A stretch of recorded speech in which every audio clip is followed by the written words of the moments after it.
but we can just report what is being reported, and that is that these two players were, allegedly anyway, involved in a car crash, driving back from what is believed to have been a team bonding night out. And there is a statement from Derby on this. So the Rams blamed Keogh and a small group of players for not knowing when to stop drinking and snubbing the chance to be driven home using cars laid on by the club.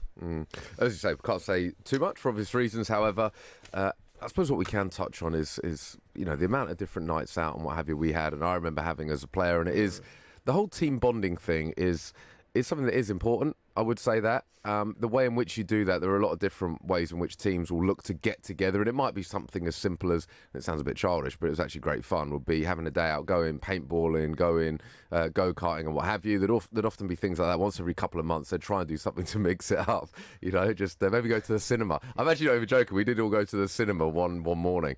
Adi Boothroyd had hired out the cinema in Watford, and we all went and watched a film together. What film was it? I wish I could remember. I can't remember because it was the big team bonding night out the night before.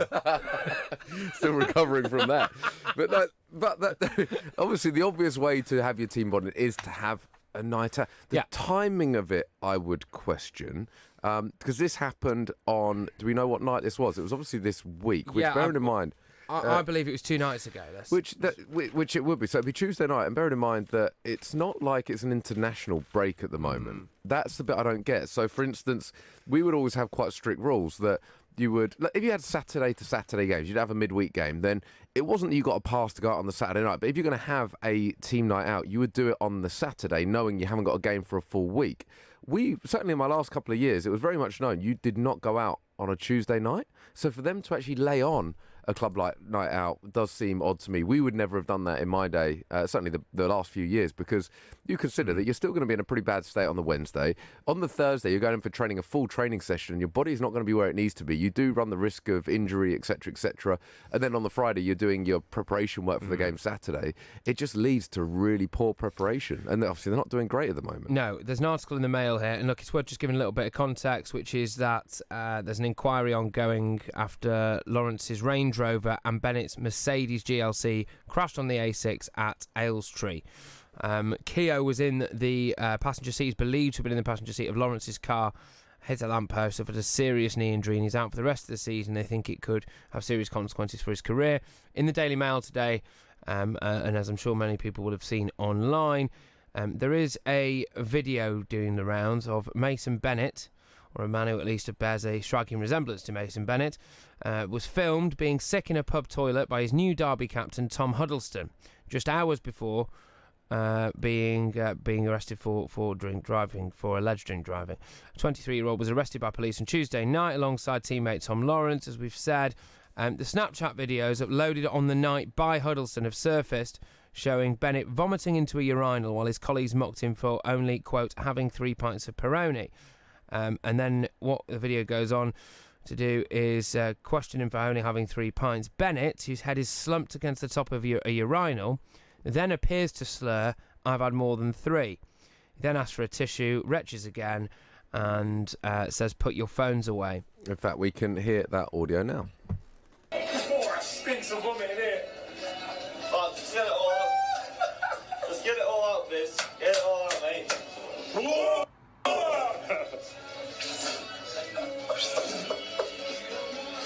3 pints of Peronis are strong these days. I'm more what you say? Buy some tissue. I think they mixed up the audio. That was me and you, wasn't it? Yeah, actually, Kieran. Sorry, mate. That was a night out that Rich and I had, and I did ask you not to do that. You see here, show captain Kieran Wellington there, just Snapchatting the incriminating stuff. Classic Kieran. Just to read out a quick statement. I'll read out parts of the statement that was put out from Derby. As a club, we cannot and do not condone the actions of a small group of players on the Tuesday evening. The players were out as part of a scheduled team building dinner with staff, and while the majority of them acted responsibly and left around 8 p.m. and were not involved, a small group, including team captain Richard Keogh, continued to drink into the night. They should have known when to stop and also ignored the opportunity to be driven home using cards laid on by the club and chose to stay out. As a result of an alcohol-related injury, Richard Keogh sustained a serious injury that will prevent him from playing until playing until the end of the season. I mean, it goes on, but it's an interesting statement. You can tell that they're really not very happy. And it's the kind of thing you worry a little bit for. I mean, look, Derby have had a tough few months, obviously with Frank Lampard leaving and going to Chelsea and what have you. The fact that they've started the season pretty poorly, something like this is the kind of thing that can really affect a club in a big way as well. So, club captain, this is the key thing for me. Your club captain is filming a teammate being sick into a urinal on a Tuesday night before they appear to at least have driven or tried to have driven home. Another interesting twist on this is that Bennett actually attended a drink-aware course in the days leading up to the car collision as, are you ready for this, Derby's ambassador at Drinkaware's Walking Football Cup. Yeah. So, Yeah, this will run and run, I've got a feeling. Let's touch a couple of other headlines. Barcelona fined £266, so they've been taught their lesson. Oh. So basically, Antoine Griezmann. I mean, it is obviously makes a mockery. Technically, it was €300. So I mean, given today's exchange rate, it might be closer to £275. £800. Given Brexit, it might be £1,000 by the end of the day. No, look, this for me though, this is kind of the whole tapping up thing now. It almost this proves the point. It just doesn't. No one cares. Realistically, I think everybody knows that players are talking to their agents who are talking to clubs all the time. But it makes a mockery of the rules. Just define for me what is being tapped up. Being tapped up would be the if you were to do it at like one extreme, it might be that you played for Man United and Jurgen Klopp gave you a call and said, "Look, are you really happy there? Look, I want to bring you in. We're going to do this, and this. What do you reckon?" And it's basically chatting them up. But that's all right, isn't it? No. Why not? It's not okay. It's tapping up. Yeah, but I know, but shouldn't it be all right? Again, that's open to interpretation. I mean, it doesn't happen necessarily to that extreme. It's very rare. You sometimes hear of players that, let's say it comes to the summer and they've got a year left in their contract and they know that a certain club's interested. There might be like a secret meet organised that no one really knows about. That might happen. Okay, because what about like if Cristiano Ronaldo was told by the Juventus president that they had to go out and get Neymar and Ronaldo met up with Neymar? So that's where... Again, do you know, I don't actually That's like getting your mate to chat someone up for you, isn't it? Yeah, it is. It's like just handing your phone over to you, Rich, and getting you to run my Tinder, which, of course, doesn't exist. Of course. You deleted that minutes ago. That is going over to... It's going over... It's getting like, Ronaldo, go over to Neymar. You see that club over there? Neymar, you see that one over there? Yeah. Really likes you. Oh, like, really, yeah. Like, now, wants you now. Yeah. What massive assets. Look, I know you seem reasonably happy, although I've heard rumours that you guys are potentially going to split over there. Yeah. Wants you bad. Really? Yeah. Okay, well, that's interesting. So I think that's a grey area, I believe, because, ultimately, you can't then have, like, teammates and other players from other clubs not talking to each other. So I believe that's a grey area. But, of course, if a manager would speak to a player of another club, that isn't allowed. I don't know exactly what's happening because it could be anything. This is the point, is that the tapping app could be something like that, which is so minimal. And the fact that it's £266 fine as well, it just implies like he's just got like a WhatsApp or something. Yeah. You know what I mean? Like an unread WhatsApp. Yeah. There you go. Not even the blue ticks. Yeah. Touch on Pochettino. Says, of course I'm suffering. He's admitted the Champions League final defeat is as painful as penalty concession versus England in 2002 World Cup. A lot of news about Poch at the moment, isn't there? And in fact, there's a story saying that if United did want to buy him out of his contract, 32 million quid and he's yours. Yeah, although there's also a story today about just trying to do business with Daniel Levy. Yeah. Now, Daniel Levy is renowned for being a very, very hard line... Shrewd. Yeah, that's the word, isn't it? And so when they signed Modric from Zagreb, the Zagreb chief, the deal was done. It was all fine. I think it was £23 million. And they've gone, do you mind, Daniel? Danny, can I call you Danny? No, Daniel, right. Do you mind, Daniel, if I just have 4 Tottenham shirts with Modric's name on the back, just so that we can just show them off in our thing? Look what some of our players have done. So then they got the bill through for £23 million, which they gave. Obviously, Tottenham gave to Zagreb, minus the cost of 4 Spurs shirts. Which is just fantastic, isn't it? It's brilliant. No, it's just, you think about it, and that just shows what kind of like a stickler Daniel Levy really is. I did hear a rumour that he gave him a discount code, Levy5, to get the 5% off. No, do you know, I kind of like this, because, from someone that's... It is a little bit... Okay, if it was the other way round, then would you throw them in, I guess? If, like, Tottenham were... Come on, I don't know. 4 shirts. But still, it's kind of... I tell you what, it used to bug me. Hand-stitched by some 13-year-old Bangladeshi boys somewhere far away, and you've gone, yeah, there we are. That'll be 55 quid, please, each. You know what I mean? Do you know, right, this is someone as... So I used to be the cap guy, okay? So I'd go into Watford, and they all loved the baseball caps that I was involved in. I don't know if I mentioned I was on Dragon's Den. Yeah. I mentioned it once or twice. So I used to be... I'm out. Yeah, really? Can I not at least... Anyway, so I was on Dragon's Den. I was involved with headwear. And now the Watford lads loved it. So I was forever bringing them in caps, but they never paid. And I was a bit like... What? Well, no, that was it. It was a bit like, come on, mate. I mean, I know I get them for next to nothing, but still, you would pay 30 quid in the shop for this. Give me something. So, yeah, in the end, I just stopped bringing them in and I had no friends. Really? Yeah. Oh, there we are. Toon Takeover.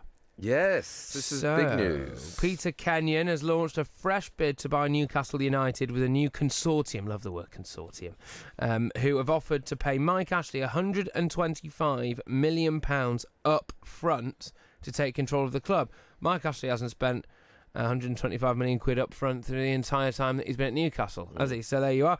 The former Chelsea and Manchester United chief executive, that's Peter Kenyon, of course, has teamed up with a Florida-based GACP Sports, who already own Bordeaux, and to offer a total package of 300 million for Newcastle, with a pledge to establish them as one of the top 10 Premier League sides. Well, there you go. Interesting. I mean, obviously, the Newcastle fans had their say on Twitter. They're pretty sick of hearing of another takeover bid, which I can imagine it does seem like it's been going on for so long now. I wonder at what point it's boy that cried wolf, right? Yeah, exactly. It's an odd one, though, this one, because you kind of get a bit of a feel for a story sometimes, and there were a couple of ones that you just felt had been put out by Mike Ashley. This one does not feel that way. And I think the fact that the Mail are leading in the first 2 words in the article are Peter Kenyon, it implies to me that this has come from Peter Kenyon, and that therefore they are quite serious. And I think that this is probably going to be used as a bit of a tactic, this by Peter Kenyon and the Florida-based consortium, just to pressure Ashley, because now everyone knows that this is on the table. The Newcastle fans already want Ashley out, don't they? He could face mounting criticism now, although, you know what? He doesn't care, does he? It's water off a fat duck's back. Yeah. Just a quick one on a couple of the quotes. Really interesting quote, because the group plan to support current manager Steve Bruce, despite his unpopularity. But they claim, so GACP Sports Group, they claim that the 50-year-old has had unparalleled success in Europe. That's what their quote was. And bearing in mind that Bruce's European experience as a manager amounts to 2 ties in the qualifying rounds of the 2014-15 Europa League with Hull City, in which they lost. So the thought is, there's quite a few errors in this document, the thought is that maybe they last minute had to change Rafa Benitez to Steve Bruce, which would have made a lot more sense. Yeah, because obviously Rafa Benitez has had unparalleled. Oh, no. Steve Bruce, on the other hand, not so much. That's shocking.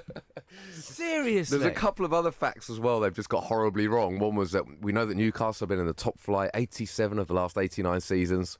Just not true. Just simply not true. Do you reckon Peter Kenyon's just gone to this American lot, and he's met them on some kind of like in the Florida Keys area? They're all there with their kind of like their martinis on the go, and he's gone, yeah, look, unparalleled success in Europe. Unparalleled success in Europe. Wow. Okay, good. Here's the money. Go for it. Let's make it happen. 30 minutes to 7. Love sports. Please state your reason for this call. I would like to end my home insurance policy. Please state your reason for this call. End my policy. Please enter your 12-digit passcode. Policy ended. Finally. To confirm end of policy, please enter credit card details and pay £50. With Aviva Plus home insurance, you can pay monthly at no extra cost and with no cancellation charges. New Aviva Plus. Insurance the way it should be. Excludes Northern Ireland. Get ready for Brexit on the 31st of October. Brexit will bring changes that affect businesses in many ways, particularly if you buy from EU suppliers, sell to EU customers, provide services to EU clients, and receive customer data from other businesses in the EU. Businesses need to prepare. Find out how at gov.uk/Brexit. Get ready for Brexit on the 31st of October. Hi, my name's Kurt Edwards. I work in advertising and live in Surrey. Last year, the family contents insurance was £745. A friend of mine had recommended a spokesmansaid.com when it came for this year's renewal. I managed to get it for £403. So for those 10 minutes on that website, I saved over £340. Told my family, my friends, you'd be absolutely mad not to give it a go. Thespokesmansaid.com. Fighting for you, saving you money. If you're in business, I bet you hate wasting money. We Do Taxi Tops can help you achieve minimum wastage on your advertising costs and maximum exposure. Our revolutionary taxi tops can target your potential customers in the right place at the right time, so your message has the greatest potential for making an impact. We Do Taxi Tops. Visit wedooh.com. We Do. The smarter, quicker way of advertising in London, supporting London businesses of all sizes. An actor, a journalist, and a comedian walk into a bar, and they're all whining about Donald Trump. This is Love Sport. Love Sport Breakfast. Me, Richard Lee, Patrick Christys here with you until 10 a.m. Lots going on in the world of sport this morning. I want to touch on the tackle in the game. So, of course, a good win for England in the rugby. In fact, one of our guests that we had on yesterday, I don't know if you received the treat, the treat? You might have received the treat as well, but if you received the tweet from one of our guests yesterday, I actually pretty much predicted the scoreline spot on. It ended up being, of course, 45-7 to England, convincing win, but quite a bad tackle in the game. Yes, it was. So England's captain Owen Farrell was pretty lucky, actually, to avoid a really serious injury after being on the receiving end of the first red card of the World Cup. Quill is the American player, and essentially what happened is Farrell's got the ball in hand and he's running with it, and the American player Quill, number 7, just leads him with the shoulder and essentially just kind of chins him with his shoulder at pace. So this is, when they talk about car crash collisions in rugby, I think because you watch it on the telly a lot of the time, right? I think people don't really appreciate exactly the sheer scale of these guys, how quickly they move, and the force of impact. But the fact is that Owen Farrell's just worn it. Yeah, he's just got up. Like, what an absolute hero. Yeah. Well, he could have quilled him. Oh, well, come on, mate. So anyway, yes, John Quill is the bloke, and he did flatten the England captain, but he got straight back up, which is good Englishman. Up we get, stiff upper lip. Absolutely. Kieran's got some thoughts on this and other rugby information. I have got some breaking news, Rich. Yes, it is that England centre Piers Francis has been cited for his dangerous high tackle against the USA. Now, obviously, Quill got sent off in the 70th minute for his high tackle on Owen Farrell, as you were saying, and everyone in the office was, quite concerned about Farrell's well-being, but he got up and, as you said, just scrapped the Americans, which was great to see. But Piers Francis, in the first minute of the game, it was literally the first tackle of the game, right? So kick off, ball in hand with the USA, and Piers Francis steams in, right, and smashes one of the American players. He does make more of an attempt to wrap his arms, which Quill doesn't do, and I think that's why Piers Francis in the game gets away with it. But as seems to be the case now, because World Rugby have made such a precedent about dangerous tackles, you're going to have this quite a lot, where actually the on-field decision is no penalty at all. And they'll look at the footage. And Piers Francis does make a high tackle on the American player. It's kind of around his shoulder and head region, so it doesn't look particularly good. And it was the force in which he kind of went into the challenge that seems to have been kind of all over the papers this morning. There's been a lot of opinions on it saying he should be cited, and indeed the breaking news is he has been cited. It's a really tricky one for me, this, because I saw both these, and I'm not just saying this because obviously I'm a proud Englishman, whereas the American one, they looked like there was more intent, right? It's the 70th minute, you're getting battered, you're getting spanked 45-7 by the English in a World Cup, you're frustrated, and you decide that you want to really chin their captain, right? I get it, I don't agree with it, I can understand, look, we've all lost it from time to time. The Piers Francis one, look, first tackle of your Rugby World Cup, how pumped up must you be? You've got Eddie Jones there, just saying to you, come on lads, get stuck in. First tackle, and all right, he did a little bit, he maybe went, but for me it's not, look, it's a bit like going, okay, so in news, some heavy contact in rugby, other news, water's wet. No, okay, but then, can you then, all right, So it's almost saying like the first thing you do in a tournament because you're excited. Does that then? I didn't think it was that bad. Is my point. Right, okay. Because it's. But I think like being pumped up. I don't know. For instance, first tackle in a World Cup final in football and he jumps in 2-footed. Oh come on, he's just pumped up. You can't use that as an excuse. No, I get that. I think for me it was just a genuine intent, and this is the difficulty with it because they are moving so quickly and they're drinking around the place left, right, and centre, and it is just so easy to find yourself half a yard out of position. You can't, because this is the thing. You wouldn't play the next game if you didn't try and tackle him. Do you know what I mean? Like, your manager's going to get so angry with you for that. And it's quite an easy thing to do, to just mistime a tackle and accidentally chin someone. I get that, but I don't think it is mistimed. I think it is the fact that he wants to put in one early. It's like that old-fashioned phrase in football, like, get one in early, lads. And I think the whole point was England were fairly sloppy against Tonga, and the intensity wasn't that great, but actually the intensity against America was good. And I actually think, in some ways, it was kind of set the tone. Piers Francis's tackle kind of set that tone. This is it, isn't so it? it's a weird one. It's a really fine line, I think, for rugby players at the moment. And there's an amazing story in one of the back pages today.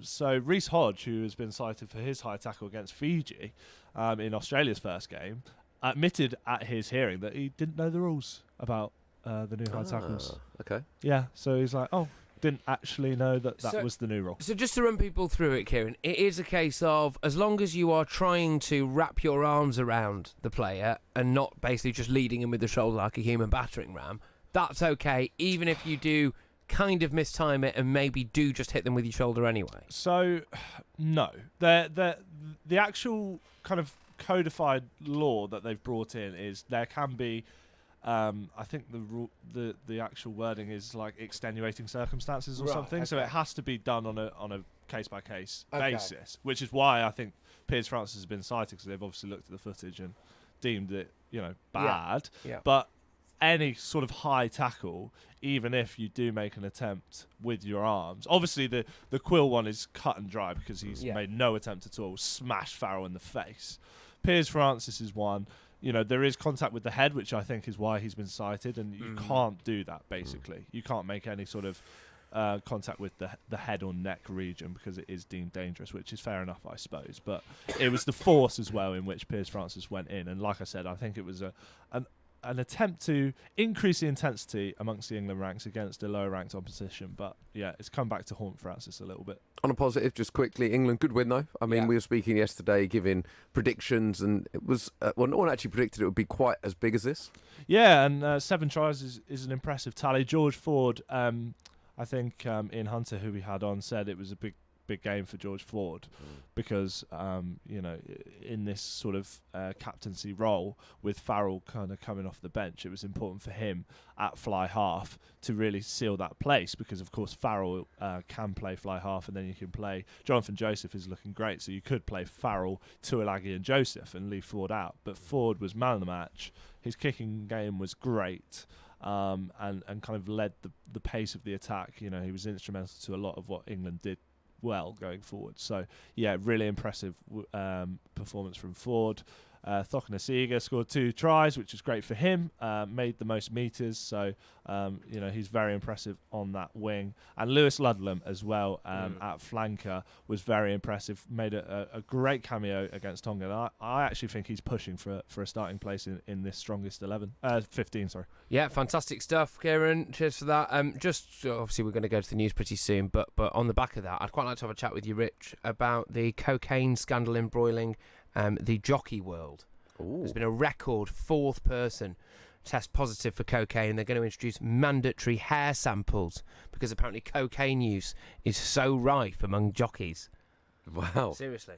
Okay. It's not a joke. It sounds like a joke. It does. It's I'm waiting for the punchline. No. Let's discuss that in detail shortly. 3 minutes to 7.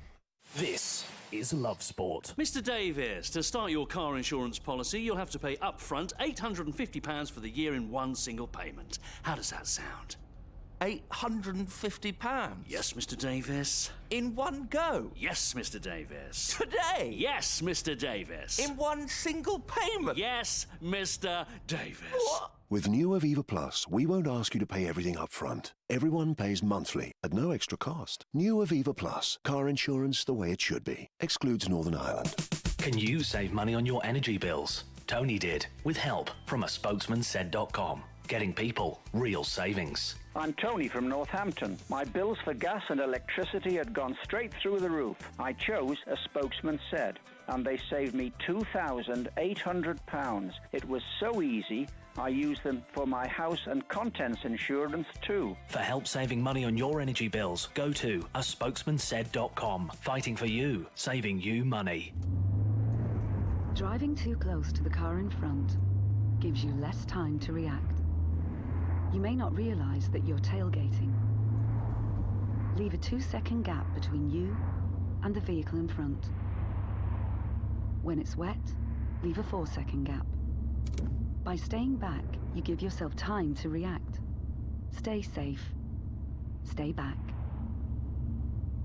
Highways England, connecting the country. If you're in business, I bet you hate wasting money. We Do Taxi Tops can help you achieve minimum wastage on your advertising costs and maximum exposure. Our revolutionary taxi tops can target your potential customers in the right place at the right time, so your message has the greatest potential for making an impact. We Do Taxi Tops. Visit wedooh.com. We Do. The smarter, quicker way of advertising in London, supporting London businesses of all sizes. Lots for breakfast. Me, Richard Lee, Patrick Christys here with you until 10 a.m. As always, you can get in touch on the WhatsApp 0208 70 20 558 or on the socials at Love Sport Radio or on YouTube as well these days, I believe. I believe we are live this morning. Just go onto YouTube and type in Love Sport Breakfast. And you'll find both myself and Patrick Christys, who's he likes to entertain. In fact, right now he is entertaining, so feel free to tune into that. We've got loads to come in the next hour. We're going to be talking more rugby. We'll be talking to Ry Hooper, Wolves Fancast, also talking a lot more about Peter Kenyon and this Derby story too. Up jockeys. And that too, 7 o'clock. On digital radio, online, mobile and smart speaker. This is Love Sport News. From the Sky News Centre at 7, Boris Johnson's special advisor says MPs will stop getting threats and abuse if they respect the EU referendum result. Dominic Cummings also thinks there are loopholes in the so-called Benn Act, which requires the Prime Minister to write to the EU seeking an extension to the Brexit deadline. In a feisty exchange with our reporter, Mr Cummings refused to say what the government's plans are. Of course the Prime Minister will obey the law. That's what all governments do. And so he's going to That's what this government... write the letter if there's no deal? No, you're talking about the Benn Act. We'll see what we do about the Benn Act when we get to the right date. The British-flagged tanker, which was detained by Iran in July, has started moving again. The Stena Imperio is understood to be travelling towards Dubai. It was held 2 weeks after the UK seized an Iranian tanker off the territory of Gibraltar. Police forces in England and Wales need to do more to ensure they're able to detect abuses of position. The Inspectorate of Constabulary has found more than 10% of officers don't have up-to-date vetting. It's been monitoring progress on tackling the issue since 2017. Getting a good night's sleep could improve your heart health. A 12-year study on the issue found a link between sleep deprivation and heart complications.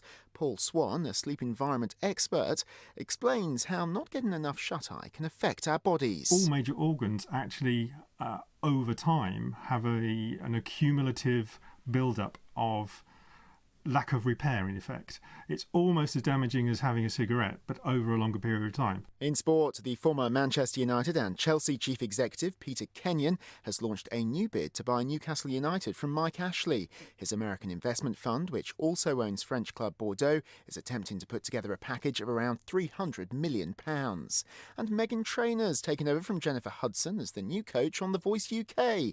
The American singer will join Tom Jones, will.i.am and Ollie Murs. That's the latest. I'm Kit Bradshaw.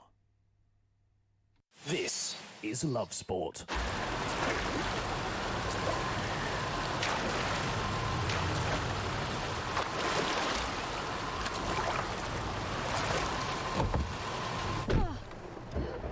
Did you forget your umbrella? The Audi Q5 for the Epic, or the everyday. Now available from £467 per month. Initial rental £2,802. Only at your local Audi centre. Audi. Vorsprung durch Technik. 48-month contract hire, 10,000 miles per annum, 18s and over, subject to status on selected model year 2019 stock vehicles only. Registered by 30th of September 2019. Damage charges may apply. No ownership. Audi Financial Services. Visit audi.co.uk. Love Sport Radio. On digital radio, online, mobile and smart speaker. This is Love Sport Breakfast with Richard Lee and Patrick Christys.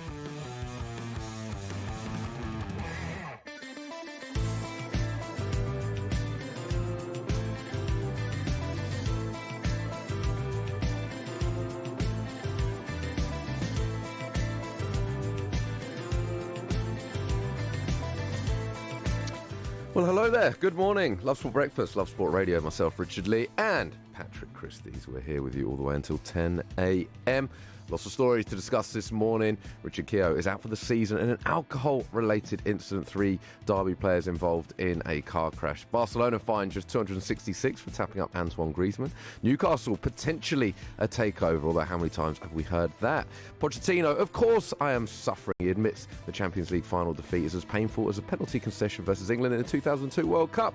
Nick Kyrgios given suspended 16-week ban for behaviour and ordered to see a mental professional. And we've got more details on Wally Downs' betting history as well.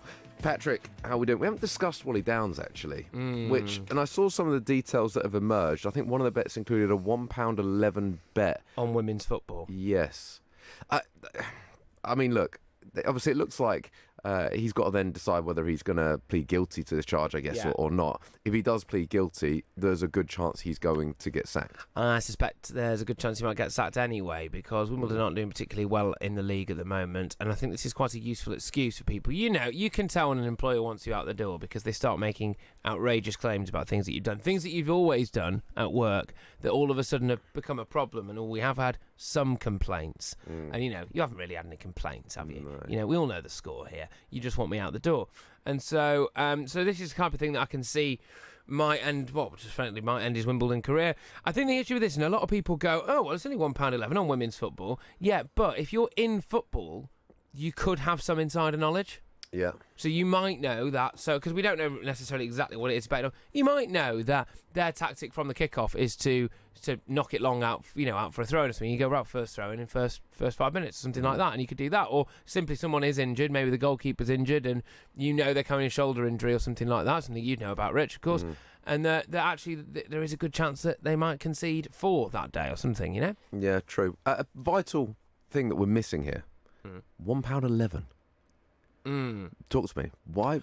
So Nelson is 111. So you see it in cricket, 111. Right. And that is, for some people, deemed to be a very, very unlucky number. For some people, completely the opposite, deemed to be very, very lucky. Really? Yes, that, and also potentially that was just what he decided to do. That's just the change he had in his car at that time. That's the kind of guy he is. Yeah, indeed.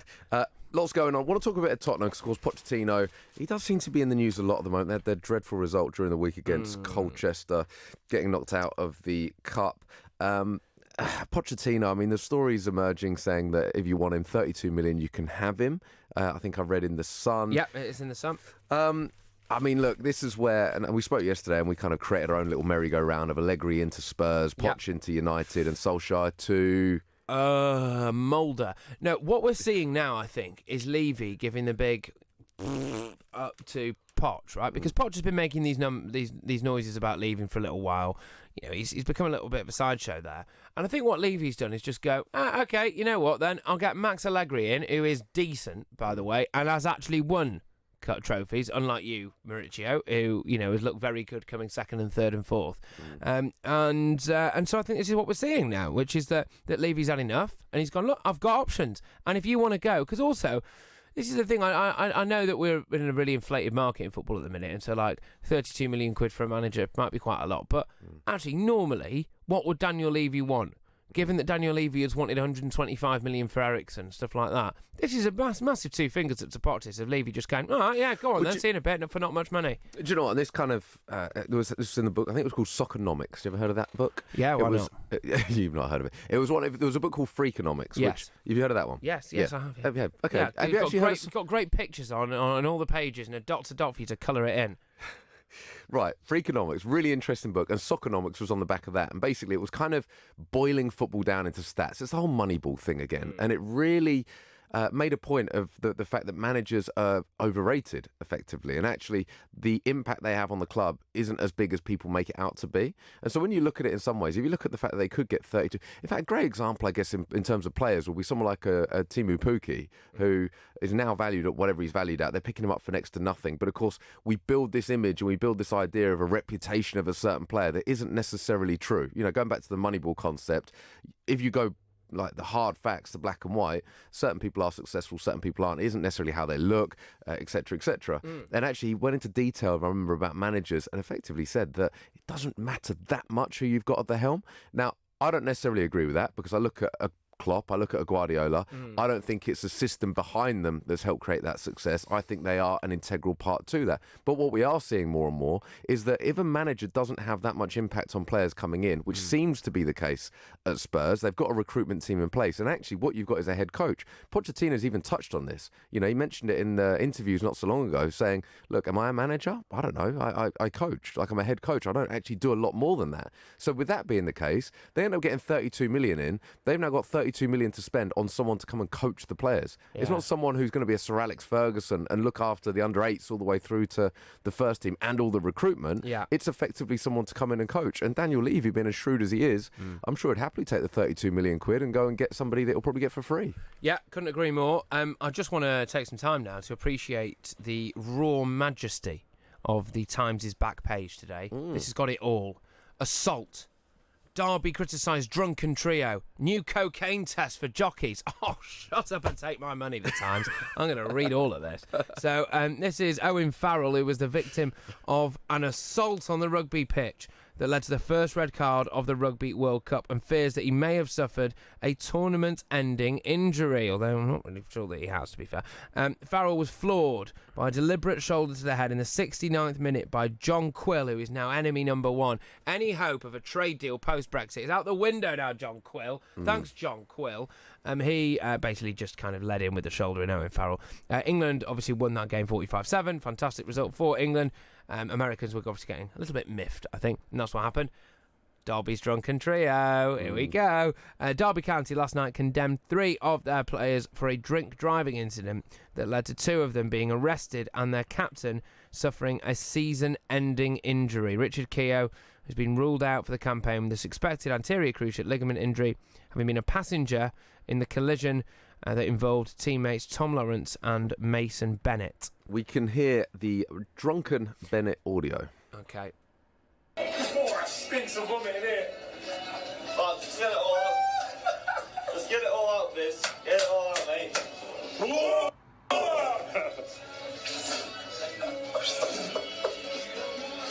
3 pints of Peronis are strong these days. Oh more what you say? Buy some tissue. Don't wanna be a... Oh, there we go. Sorry, we're back. Love that tune. Yeah, so that was the audio of Mason Bennett and co. in a nightclub in Derby, on the suburbs of Derby, on a Tuesday night. And that was Bennett being sick in a toilet.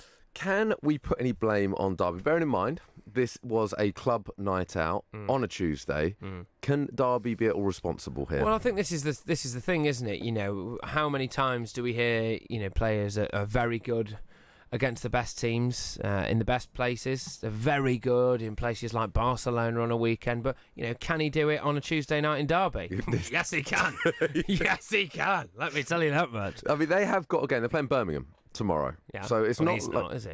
Obviously not, but they're playing Birmingham tomorrow. So it's not like they've got a weekend free. A Tuesday night, what? That's the bit I don't get. Well, of course, a lot I don't get here, of course, and it actually could end up being for the 3 Derby players and the squad at the moment. It's going to be a really tough time the next few weeks. Yeah, so it's worth saying that Lawrence and Bennett will appear in court next month, having been charged with drink driving after a crash involving a Range Rover and a Mercedes on the A6 in Ale Street on the suburb of Derby. So, look, go on. I suppose on a positive, you know, this is the kind of time where they need someone to come and join and help settle things down, and of course they've got Wayne Rooney joining. In January. So, you know, I think it's probably much needed to get that experience in someone just to come and settle the place down and get it back on track. Yeah, that's it, isn't it? You just need an old head there who famously doesn't drink. Yeah. Teetotal completely. Has never had, in fact, any drink driving related issues either. And I think that's good, because that's what you want from someone, isn't it? Just to come in, like you said, just settle it down. Someone with an unblemished track record. Yes. To knock a few heads together, really, and just instill discipline in that squad. Yeah, can't come soon enough. No. Really, it's frustrating to have to wait till January. Can you imagine the scale of Derby County's Christmas party involving Wayne Rooney? Oh dear. Anyway, this is, but on a just hear the chants of lose from outside. So anyway, that's happened. It has indeed. What else is going on the back pages? Oh, brilliant. So jockeys, right? You're I've really always been excited very suspect about jockeys. Okay, these tiny little people that wear brightly coloured clothes and sit on giant animals that they whip until the finish line. It's all a little bit. I don't know about jockeys. Anyway, jockeys are now set to have their hair tested for traces of drugs in an effort to crack down on horse racing's cocaine problem. I just can't take this seriously. I just got this image of like just a load of jockeys. Do you know what I mean? Just huffing it up. Yeah, it's just weird. Anyway, the British Horse Racing Authority imposed a 6-month ban on William Carson, 29-year-old grandson of 5 times champion jockey Willie Carson, after a positive cocaine test. Can you guess, Rich, where this guy tested positive for cocaine? Well, I know, because we touched on this, and it was an event that we went to. We were there. We were there that day. It was Lingfield Races, and it was the Love Sports Summer Party. And little did we know, okay? We knew that Dave Stagdo was next door. So just to paint a picture of people, we'd got a box at Lingfield Races. Lovely do, fantastic day. The spread, impeccable. Those chicken skewers, mate. Oh, yeah. And next door was a very different atmosphere at Dave Stagdo. Now, Dave Stagdo was nuts. Yeah. Right? So the fans had stopped working, the air conditioning had stopped working. Yeah. They had also forked out to sponsor the main race of the day. So the main race, which is something normally like, the Marlborough Grand Cup, was the Dave's Stagdo Cup, right? So that sets the tone. I had been there about 5 minutes, and our boss was in was in his box. I've just gone, so I'm just gonna nip to the loo. So I went to the toilet. In the cubicle next door comes through. Door comes through. All right, mate. Went, yeah. You here for Dave Stagdo? No. All right. Do you want a line anyway? No. What's going on? But it turns out it wasn't just Dave Stagdo. It was the jockeys as well.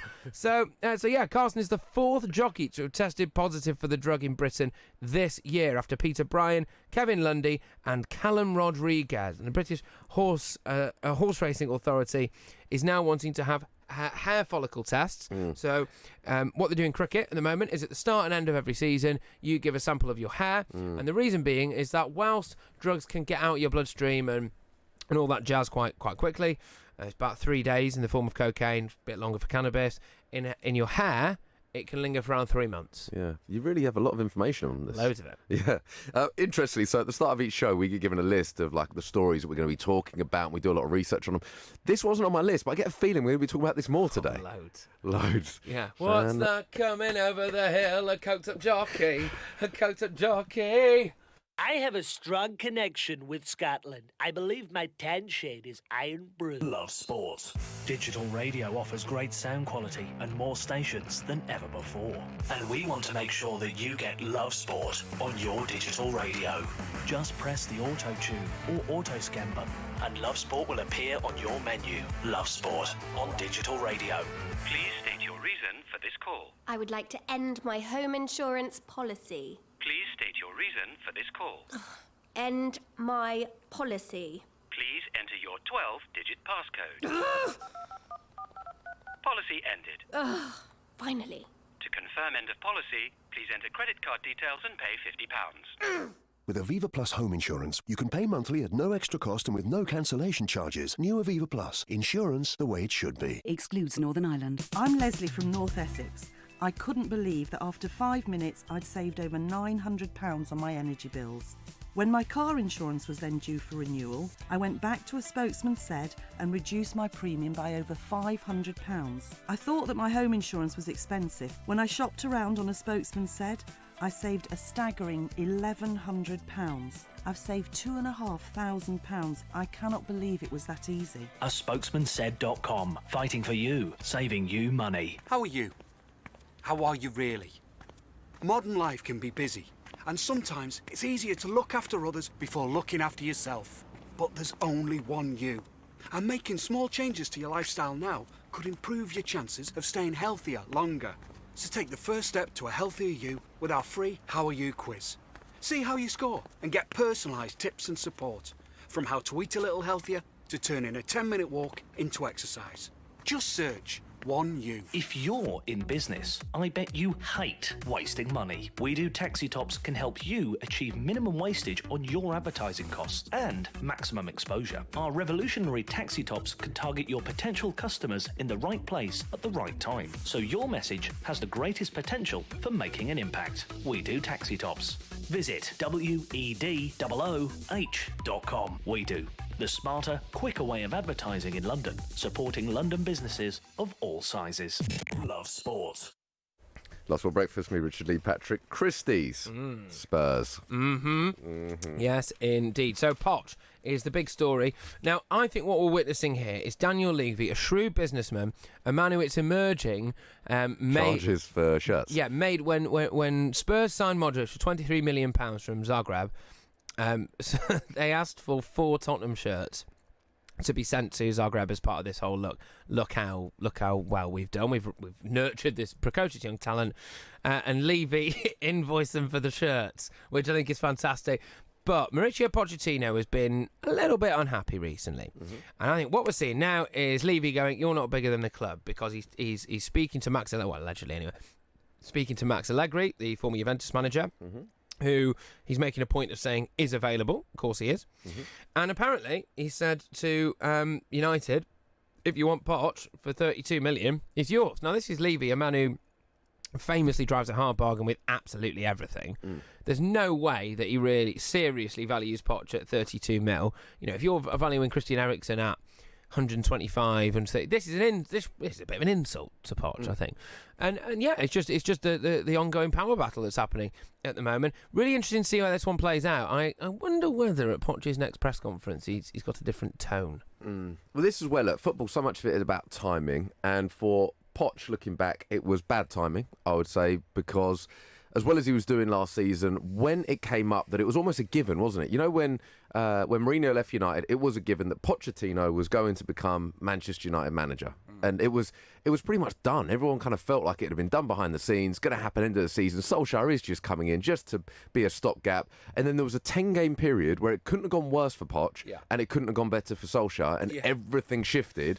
Yeah. But it shifted back very quickly as well. Yeah, it is bonkers. And if you have a look at some of the Manchester United managers' records since Fergie, of course, you've got Moyes. You know what? David Moyes has actually emerged relatively well from all this. Do you think? Because actually, you look at what's happened since, and you just think, well, you know, wasn't that bad, was it, David? Over your shoulder, I've got Kieran looking at me, and an interesting face he's just pulled when you mentioned David Moyes being quite successful. He had a better win percentage than Louis van Gaal, although it felt a lot worse at the time, obviously. This is the thing. David Moyes, games 51, wins 27, draws 9, defeats 15. It's not great, but you're immediately taking over from Fergie. When you look at the slow-motion car crash that has been Ole Gunnar Solskjaer's tenure, and you start to think, what's David up to? Do you reckon he might be free? Hi, David. I know we haven't spoken for a while. A bit awkward. Yeah, no, it's Ed. Yeah. Just wondering what you're up to these days. Yeah? Still got the tracksuit? Mm-hmm. Well, let's hear from Poch. He insists fans are entitled to their opinion. When you lose the game, you cannot say, I was right. You cannot be arrogant. You cannot feel that your decisions always are right and are good and with a good timing. You need to be a person that accepts the critics. Pochettino is also backed down from his comments suggesting there is different agendas in the squad, now claiming he was referring to past issues. I was talking on the past, today I'm on the past. Of course, I some collateral consequence or damage that happened that we need to fix. And we are in the moment that we are fixing problems to try to be better and start to get the result that we expect. Not a word. No, that was Poch claiming that it was very much past issues. I mean, look, your thoughts? Yeah, well, it's rubbish, that, isn't it? I mean, look, the fact is, I think Levy's had a word, right? And fair enough, actually, because Daniel Levy has just provided what many regard as the best stadium in world football. He has forked out, actually, in the transfer market, 60-odd million, I think, wasn't it, for Ndombele? Well, do you know what? Just a quick one. It's a slight aside, but it's actually a good point to bring this up. So we're talking a lot about Newcastle as well. Potentially, this looks like a more realistic bid to buy the club. One of the points actually made in this article is that 15 years ago, when I think Newcastle was bought, I think it must have been, they were valued at £322 million. Tottenham were valued at £222 million. As of today, Newcastle valuation has gone down slightly to 308 million, whereas Tottenham are now valued at 1.31 billion. Yep. So, I mean, this is where, look, it's where you've got to give Daniel Levy, talk about being shrewd. Like, he has increased the value of the club 6 times, according to this. Yeah, and I think that he knows that managers do come and go. That's the nature of the business, and that realistically, the wheels are still going to be turning at Spurs. Pochettino, for my money, is a tremendous manager. Clearly, I mean, everyone thinks that, don't they? He obviously is a tremendous manager. But there are other tremendous managers out there, Max Allegri being one of them, who guided Juventus to 6 straight Serie A titles, knows a thing or two about competing in Champions League football as well, of course, and managing top talent and all this jazz. So, look, I mean, Poch needs to rein it in, needs to wind his neck in. Okay, as a Man United fan, would you like the idea of Pochettino at the helm? Massively so. Would you, yeah? Massively so, because this is the thing with Solskjaer, all right, he went on a good run, and that's great. I think the mistake that was made there by Ed Woodward was giving him the contract full-time, because he had a deal, didn't he, at the end of the season? And if Solskjaer's last 6 or 7 games in the Premier League, he still wasn't under a long-term contract, he wouldn't have got the job. Well, look, this is... No, I mean, we said it at the time, or I certainly said it at the time, is that, look, ordinarily, when it comes to business, from the club's perspective, it's going to be getting the person you want to acquire for the least amount possible. And it all comes down to leverage. So, for instance, of course, one of the reasons that the prices are so inflated is that you've got several clubs looking at the same player. If you want them, you're going to have to pay more money in terms of wages, more money in terms of transfer fee. For me, Solskjaer never had that much leverage, even when he was doing brilliantly. And by the way, I really, really hope Solskjaer gets it right. I just want to state that, because I actually think he comes across as he's genuine. He obviously wants to do well, loves United. I'd love for him to be successful. However, at the time, it wasn't like suddenly we had Liverpool or Man City or these like courting Solskjaer. It was Solskjaer pretty much saying, I would love to be Man United manager. So while the dynamic is that, while the power is still very much in Man United's favour, why feel the need to give him the contract there and then? Because Ed Woodward is a corporate man, and any corporate man who is led fundamentally by things like markets and a lot of social pressures, so external factors such as popularity on Twitter and social media, would have found himself in a position where he had a United legend at the helm. They were winning matches, and the players, in the wake of that PSG victory, like Luke Shaw was coming out and going, we should give him the job. And because of that, he's got this kind of short-termist, commercial, popular-driven approach that he goes for, as opposed to doing his own thing. And this is what we're kind of seeing now, I think, with a lot of what's happening at United, which is being led by a man who... So David Gill, before him, former chief executive at United, was quite an aloof, reserved chap who had his own plan and his own vision and did a lot of things behind the scenes. Ed Woodward, if he got enough angry tweets now, would do anything, I reckon. I reckon if someone paid Russian bots, don't do this. If someone paid Russian bots, like £1 million to send like loads and loads and loads of tweets relentlessly to Ed Woodward saying that even though he's just made David De Gea sign a new contract, he has to sell him in the next window, I reckon David De Gea will be off in the next window. I think he's that easily led by it all. And so I think that's why Solskjaer got the job. But yeah, look, it's a difficult one now that they're in, because he has given Solskjaer a contract. Solskjaer is a legend, but Poch might be available. Certainly Max Allegri might be available. Yeah, well, back to Spurs. Kane states the club was unsettled after this summer's transfer window. Obviously, it's public knowledge. There's players close to going and staying. So it's never easy when you have a situation like that. But now that's shut, that's closed. We all just want to move in the right direction. Whoever's playing on the pitch has to give everything for the club. And that's all we can ask for. So you have to kind of put your individual needs to one side. What do you make of that? Well, I don't know. No, look, he obviously said the club are unsettled after the transfer window, which there are a few things going on behind the scenes, of course, at the moment. Yes. Yeah, but there are at every club, aren't there? Well, of course there are. There's stuff going on behind the scenes at every single club. Does this just mirror families, do you think? It's just like every family has their issues. I just feel a little bit with Spurs that it might have gone a little bit stale. You know, I think that Poch has done a tremendous job. That squad has done a tremendous job. I think they missed the boat on their chance to win things. I think they had a chance a couple of seasons ago, of course, and then they had one last season in the Champions League, and they fell off towards the end of the season in the Premier League as well. I just get this sense that this particular era, the Poch era at Spurs, has maybe run its course. What do you guys think? 0208 70 20 558 on the WhatsApp, at Love Sport Radio on the socials. Or you can comment on our YouTube page if you wish. The time is 28 minutes past 7. This is Love Sport. Mr. Davis, to start your car insurance policy, you'll have to pay upfront £850 for the year in one single payment. How does that sound? £850? Yes, Mr. Davis. In one go? Yes, Mr. Davis. Today? Yes, Mr. Davis. In one single payment? Yes, Mr. Davis. What? With new Aviva Plus, we won't ask you to pay everything up front. Everyone pays monthly at no extra cost. New Aviva Plus, car insurance the way it should be. Excludes Northern Ireland. Are you paying way too much for your energy bills?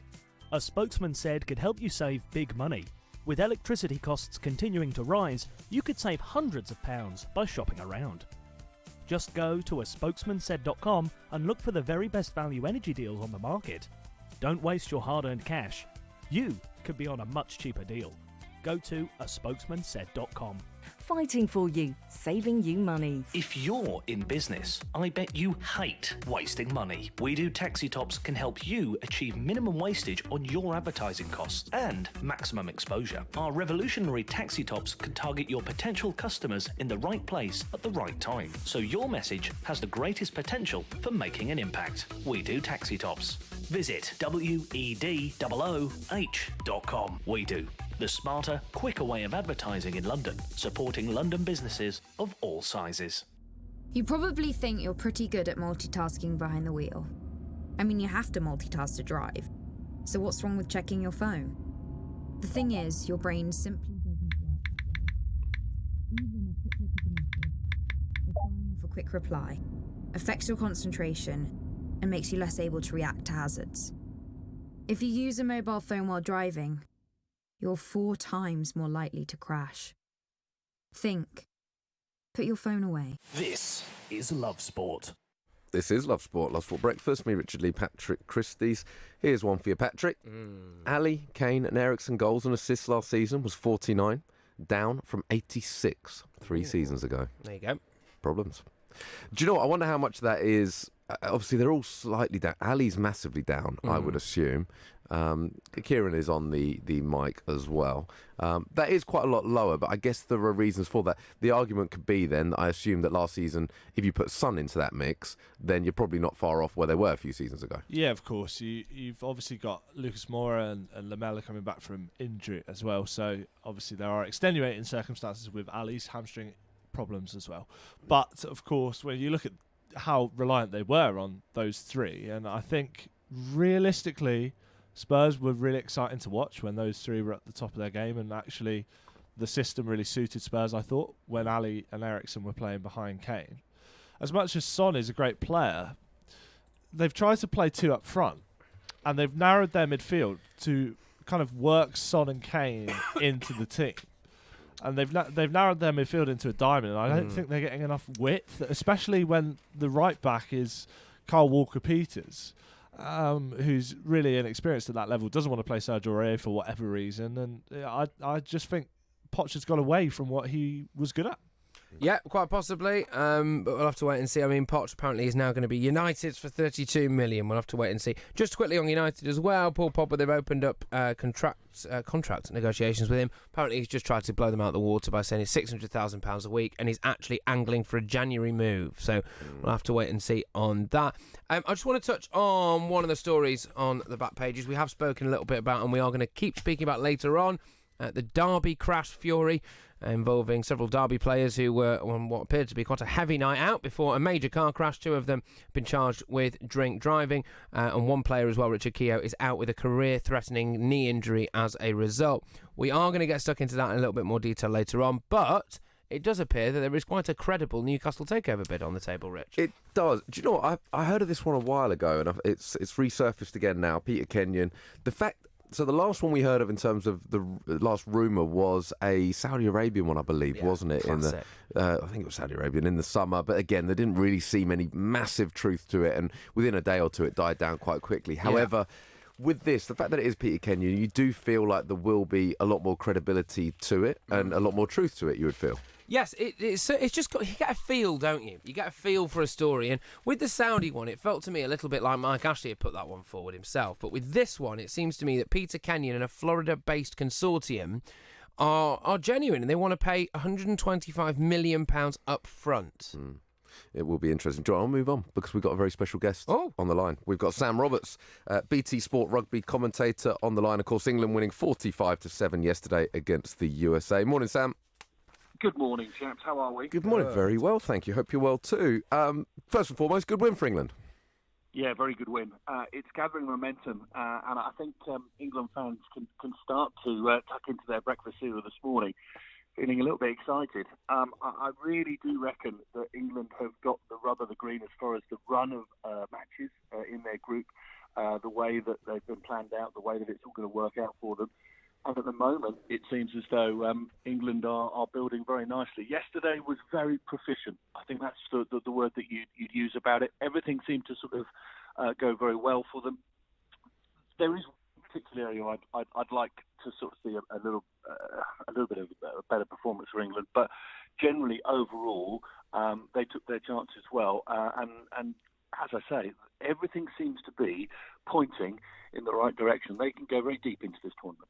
Okay, yeah, one of the big talking points yesterday, though, in this 45-7 win was, of course, the tackle that was put in on Owen Farrell by John Quill, the USA flanker. Essentially, he led with the shoulder and it thundered into Farrell's jaw, didn't it? Now, it was the first red card off the World Cup. What did you make of that incident? Was Farrell quite lucky to walk away from that, do you think? Oh, I think he was quite lucky, but he's a tough boy, Owen Farrell. He has roots in a very tough part of the world, and he's done well to sort of like shake it off. I understand that he is going to be relatively fit enough to continue in the tournament. So, yeah, he is quite lucky. People who aren't England sort of focused will perhaps think there's an element of karma to it because Owen Farrell is particularly good at that sort of tackle, and obviously one made pretty famous last year against South Africa, where he led and smashed the South African in similar sort of fashion, and that didn't lead to any sort of reprimand other than that on social media. I think it's a very dangerous part of the game. I think it needs to be sorted out. I think the right sort of messages are being sent with red cards. I think there needs to be consistency, and I think it's a long-term project. I mean, I know you'll have many people sort of coming on your show and perhaps saying that we are over-analysing the game, but we've got to talk long-term. We've got to look at the long-term effects of this. There is absolutely no doubt that headshots and people getting hit on the head in rugby is very bad for the sport. We had an announcement yesterday from a Canadian player who'd had his fourth concussion in 12 months, and he was going to retire completely from the sport. And it's a very, very real and very serious subject. Now, what we need to do is make sure that we are doing this not just over the next 6 months, 12 months. We need to keep doing it because it's not this group of players that we're trying to affect, because this group of players have grown up tackling in a slightly different way, and that they are going to feel the effects of it. And yes, some people are going to feel hard done by, but what we're trying to affect is the players in 2, 3, 5, 10 years' time who are coming through, and we're trying to affect their tackling technique, and we're trying to get that lower. And if they're seeing people sent off, quite rightly, as John Quill was, and banned for certain amounts of games, like the Australian Reece Hodge was, and I feel like Piers Francis, I think we're probably going to talk about it, like Piers Francis will be, it's those people that we're trying to affect. It is that tackler that we are trying to get the height of their tackle just down a little bit. And we're not talking a huge amount, but it is something that we need to look at long term, and we need to keep going with this, and we need to keep getting the message across that tackling that high and targeting above the shoulder is really, really bad for the sport. It doesn't take anything away from the sport if you go 6 inches lower. It doesn't make the sport any less tough or hard. And there are some incredible tackles going in that are absolutely legal and wonderful, and they look just as wonderful. We just need to make sure that we're coming coming away from their head. Yeah, and clearly Piers Francis has been cited as well for a dangerous high tackle. That was one of the first tackles of the game, actually, yesterday. Look, what's your take on that? And when they say he's been cited, what could happen now? Okay, so a citing commissioner is someone sort of independent from the game who's watching the game and watching things happen.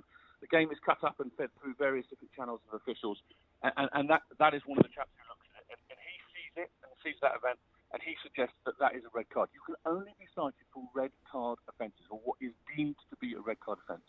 Even if you have a yellow card for it, like happened with the Samoa game a couple of days ago, even if a yellow card is handed out on the pitch, if it is deemed a red card offence, it can be cited. Now, what he will go through is a process. His tackle will be reviewed. He will be asked about mitigating. They will look at mitigating circumstances. He will also be spoken to and talked about. His record will be looked at, and potentially, if they think that is a red card offence, he will get a ban of depending on where they go in. But I would say between probably 2 and 4 or 5 weeks. So it will be a significant ban for Piers Francis if they deem it to be a red card offence. So it is quite a serious thing. There is the chance that a citing commissioner could look at it and could look at mitigating circumstances, for instance, if the player who's being tackled is dropping a significant amount. Now, the player involved, the Australian, the American, is actually Will Hooley. He plays a lot of his rugby in England and has grown up in England. He was hit as he was hit. He did drop. Now, did he drop enough for Piers Francis' shoulder to be unavoidably and sort of accidentally hitting the head? That is one of the questions that citing commissioner will have. But if that's not the case, then unfortunately it looks as though Piers Francis could be in a bit, and his World Cup might be over. A quick word on George Ford, man of the match performance. I think George Ford is quietly going about his business and becoming a really important part of what England do. We talk about rugby being a contact game, but it's not. Rugby is about finding space and not finding men where they're not, as it were. And I love the way George Ford plays the game. I love this sort of impish nature to him. I grew up playing rugby thinking it was a sport for all sizes.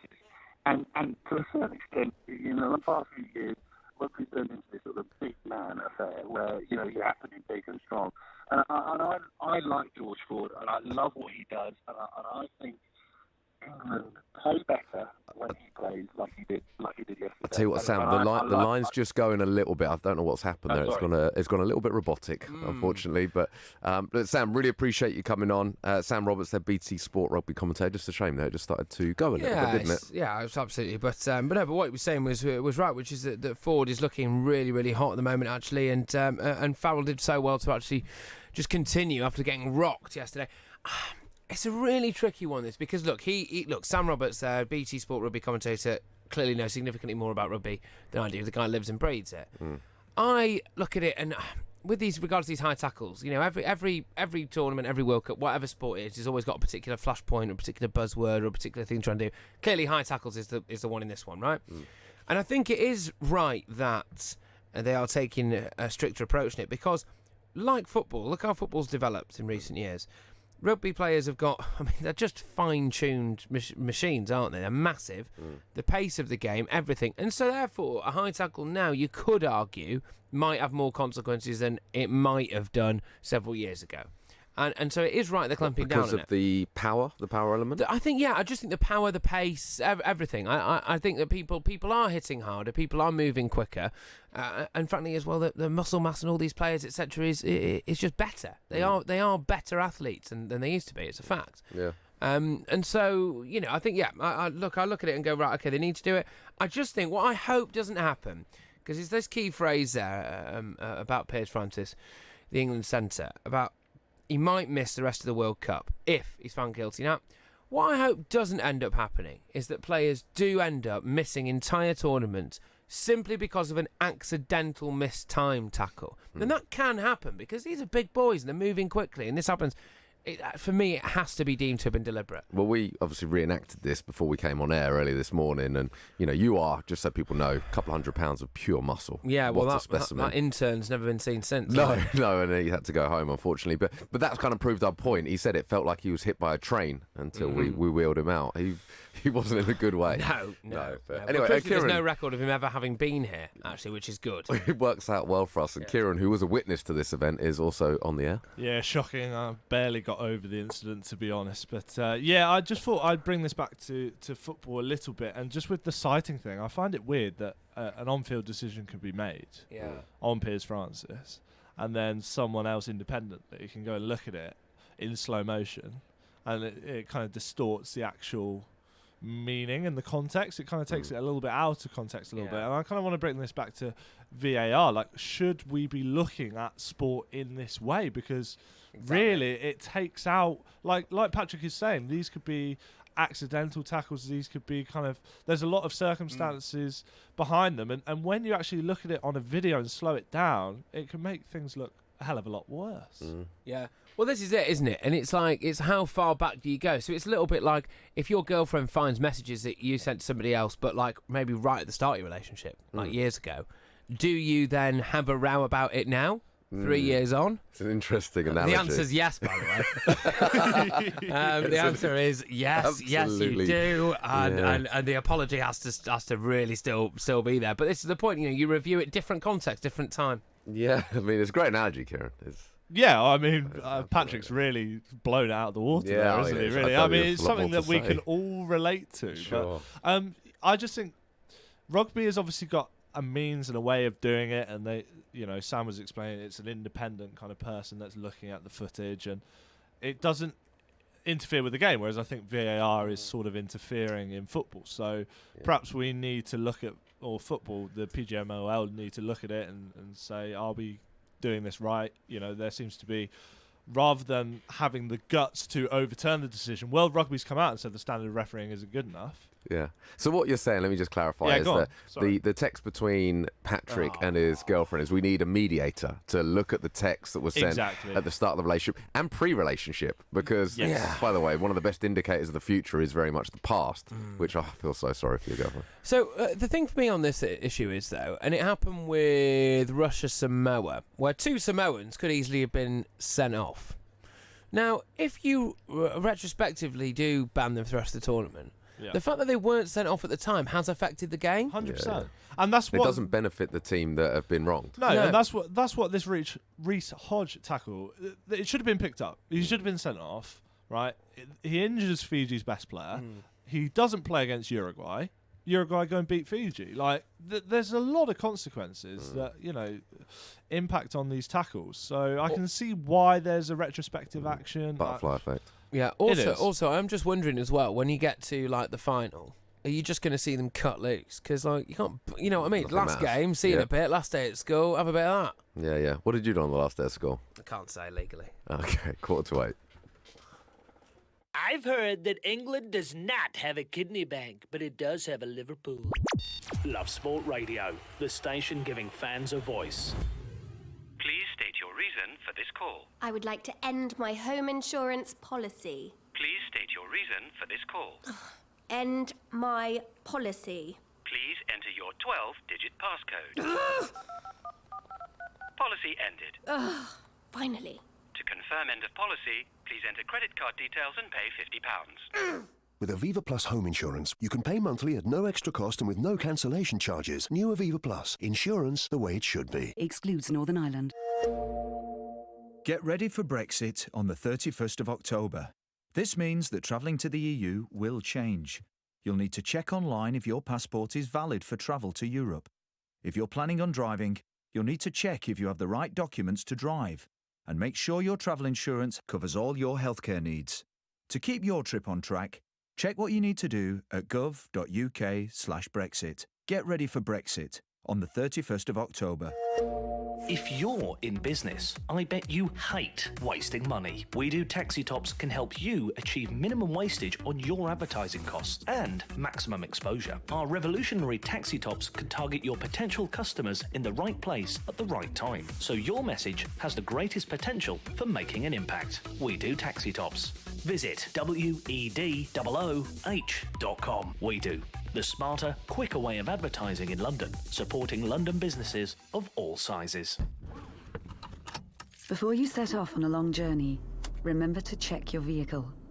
Are your tyres correctly inflated? And are the treads deep enough? Have you got enough fuel? Is your oil level right? Checking your vehicle doesn't take long, but can prevent a breakdown or accident, and save you money. So, before you set off on a long journey, check your tyres, fuel, and oil. Highways England, connecting the country. This is Love Sport. Lots for breakfast. Me, Richard Lee, Patrick Christys here this morning with you until 10 a.m. Lots going on in the world of sport. Of course, we're talking a lot about the crash that involved the 3 Derby players. Barcelona fined £266 for tapping up Antoine Griezmann. There's a Newcastle takeover. This one seems like it might be legitimate. Poch, who is saying that he's suffering. Of course, Kyrgios has been given a 16-week ban for behaviour, ordered to see a mental professional. I want to talk about that a little bit more at some point soon, Patrick. And Wally Downs, who has been suspended for betting. We're going to get stuck into that in a little bit more detail. But, of course, there is a full list of Premier League fixtures this weekend, some interesting fixtures. None more interesting than Wolves taking on Watford. Who would have thought that at this time in the season both would have been struggling in the way that they are? Delighted to say we've got Rye Hooper, Wolves fancast on the line. Morning, Rye. Hi, good morning. How you doing? Yeah, good. I mean, want to talk about Wolves. First and foremost, ask what's going on there. Certainly after last season, the highs of last season, and everybody, well, a lot of people, including us here on the show, talking about if there is to be a team that might challenge the top 6, that it could well be Wolves. Well, they look anything but that, and certainly during the week they had a bit of a scare from Reading as well. Yeah, they did, and just what you alluded to there in reference to the game at the weekend, you know, you've got two sides this weekend who reached the FA Cup semi-final and finished 7th and 8th respectively. So you wouldn't expect to kind of refer this as a sort of a bottom-of-the-table clash. So you're right. And in respect of your question, yeah, it's been an indifferent start. We haven't recorded that home league win. I think in context, in respect to the game in the week, I think we had sort of 10 players under 22. We had, I think, 4 players make their debut, 3 academy graduates. So that'll kind of give you an idea in terms of the strength of the side, albeit we went through, perhaps, you know, from the outside, that game perhaps looked a bit of a struggle. But, yeah, we've done okay in Europe aside from the Braga game, but certainly you look at the performances against Chelsea and Everton, they've kind of been sort of a shadow of the side they were last year. In respect to the answer to that, I think there's probably a number of factors with the size of the squad that we've got. But I personally, as a Wolves fan, have seen enough, and I know this side well enough to think that it's a little bit of a tricky patch, but I don't think it'll be a prolonged one. And I expect us to pick up form soon. Okay, do you think that European football has cost you a little bit, maybe domestically? Potentially, and I think that was always the concern, and obviously it's something which, you know, quite rightly people ask about because we've seen with other sides in recent history how that can affect a Premiership campaign. But then also I kind of caveat that with, well, if you look at the players we've got in the side, you look at your likes of Martinho, you know, your Neves and so forth, these aren't players who are strangers to playing European competition, so you would think that they'd be capable to handle it. I think when I looked at it at the start of the season, I thought, well, we perhaps might not have as high as league finish this year because of the European focus and because we are taking it seriously. But I just think it's been an indifferent start. There might also be an argument as well to say it's our second season in the Premier League and perhaps clubs know a little bit more about us, know a little bit more tactically about us. But also, you know, I look at last season, we went on a little bit of a bad run of form. We lost against Huddersfield at home and Nuno changed things. So for me, knowing that the manager and the, you know, the work he's done, he's certainly the best manager in my generation and perhaps, you know, many others prior to that, I've got complete faith that if it's not quite right now, he's got enough in the squad and enough tactically to find solutions and maybe change things a little to get the wins. Yeah, well, listen, they've got an interesting run of fixtures, Wolves. I was having a quick look at this. Of course, big game tomorrow, and certainly being at home to Watford, it's one that, well, ideally they need to get a result, ideally get a win, because then after that, of course, got the Europa League game, but then you've got Man City away, which, I mean, I don't think anyone's getting anything at Man City at the moment. Obviously, Southampton at home, Newcastle away. So certainly 3 of the next 4, you would argue, are big games. And if they do end up getting 9 points out of those 4 games, then all of a sudden they'll be back in the mix. Yeah, and it's crazy. That's football, isn't it? But I think, you'll know from last season as well, the record that we had against the big, let's call them the big sides, the cities, United, Liverpool and so forth, that we had a good record against them. So we're always quite confident when we come up against those sides. I mean, the Watford game, I'll be honest, it's crazy because I was asked this week, you must be looking forward to playing them because they've just lost 8-0. I was like, well, actually, it's the reverse because I'm quite fearful because I would imagine from a Watford perspective, they've got to react. And, we look at their season last year, and there's people more qualified than me to talk about them. But from what I saw, they're still a very decent side. So they'll be looking for a reaction, and they'll be looking at it against a team in Wolves who they got one over on last year. So I'm going to be quite nervous. It sounds crazy in September about this game on Saturday. Yeah, no, well, I can understand why. In your opinion, what needs to improve in order to get that first league win? What needs to improve? I think there's been signs of it. I think in the game against Crystal Palace last week, we were well worth at least a point in that game, and also the last European game. So I think there's just small margins. We've just got to convert our chances, really. We've had a lot of possession, and also we've got a new strike force, really, with Catrone coming into the side. He had another game in the week. Players just need to pick up a little bit more form, really. That's what we need. The players are there. The quality's there. So I won't say luck. I just think there's got to be a little bit of a percentage increase in performances. And as I said earlier, I'm not concerned. I still think, in context, we're good for a top-half finish and a run in the competitions. Great stuff. All right, I would wish you luck, but obviously given that Watford are my team and I was there for 17 years, I'm going to wish you absolutely no luck at all. I hope things do turn around for you, but not tomorrow. All right, thank you very much. Ryan Hooper there from Wolves Fancast, giving us his thoughts on the game. It is a massive game. Who would have thought at this point in the season that Wolves-Watford would be a bottom-of-the-table clash? Yeah, I don't know if I necessarily... Actually, I think with Watford it might. There's a bad feeling about Watford this year. Yeah. They're basically the opposite of what happened with Leicester, isn't it? When Leicester just went on that incredible run and then won the Premier League, now you're looking at Watford, you're like, wow, okay. I watched that game at the weekend and I haven't seen a team dismantled. Is that the 8-0? Yeah. It was incredible. That first 5-0 after 18 minutes. And I was abroad at the time and made sure I woke up to watch it. And I wish I hadn't, because that first 18... Look, City were... I'm sure I stayed up to watch it. City were incredible, in fairness. I'll give them that. But Watford just looks so fragile. And actually, going forward, of course, Troy Deeney isn't there at the moment with injury. But going forward, they just... At the moment, it's worst of both worlds. They look really fragile in defence. Obviously, they brought in Dawson. I know there's a few question marks there. And then going forward, I just don't see the firepower at the moment. Kieran? Yeah, I just think this appointment of Quique Sanchez-Flores is odd because he's brought in to strengthen their defensive capabilities and they go and get pumped 8-0. Yeah. It doesn't really, strike as a really decent appointment, does it? And it's just strange that the Pozzos have felt the need to go back to a manager. And also, I think they should have appointed him after the City fixture. City are coming up. 100%. You know you're going to get spanked. Right? 100%. Don't put a new manager. All that new manager momentum was lost in 15 minutes, wasn't it? Yeah. Well, in fairness, the game against Arsenal, second half in particular, they were brilliant. I really enjoyed watching them against Arsenal. So you kind of felt, actually, going into the City game, maybe a bit of momentum. They still get beaten, but maybe only by 2 or 3. But it did look like a completely different outfit. Exactly. Okay, just to whiz through some of the top stories today. Owen Farrell, England rugby player, has escaped serious injury after US quote-unquote assaults after a high tackle from US flanker John Quill, who was sent off. Derby have criticised their drunken trio. Derby County last night condemned 3 of their players for a drink driving incident that led to 2 of them being arrested and their captain suffering a season-ending injury. We're going to go into more detail on all of that. I'm sure many of you will have seen some of the videos doing the rounds on Twitter today. Also, new cocaine test for riders. Jockeys are set to have their hair tested for traces of drugs in an effort to crack down on horse racing's cocaine problem. The British Horse Racing Authority imposed a 6-month ban on William Carson, 29-year-old grandson of the 5-times champion jockey Willie Carson, after a positive cocaine test at Lingfield races in March. Well, there you go. And I know you particularly enjoy this story. That's one that has really caught your fancy this morning, hasn't it? Yeah, I know, I do.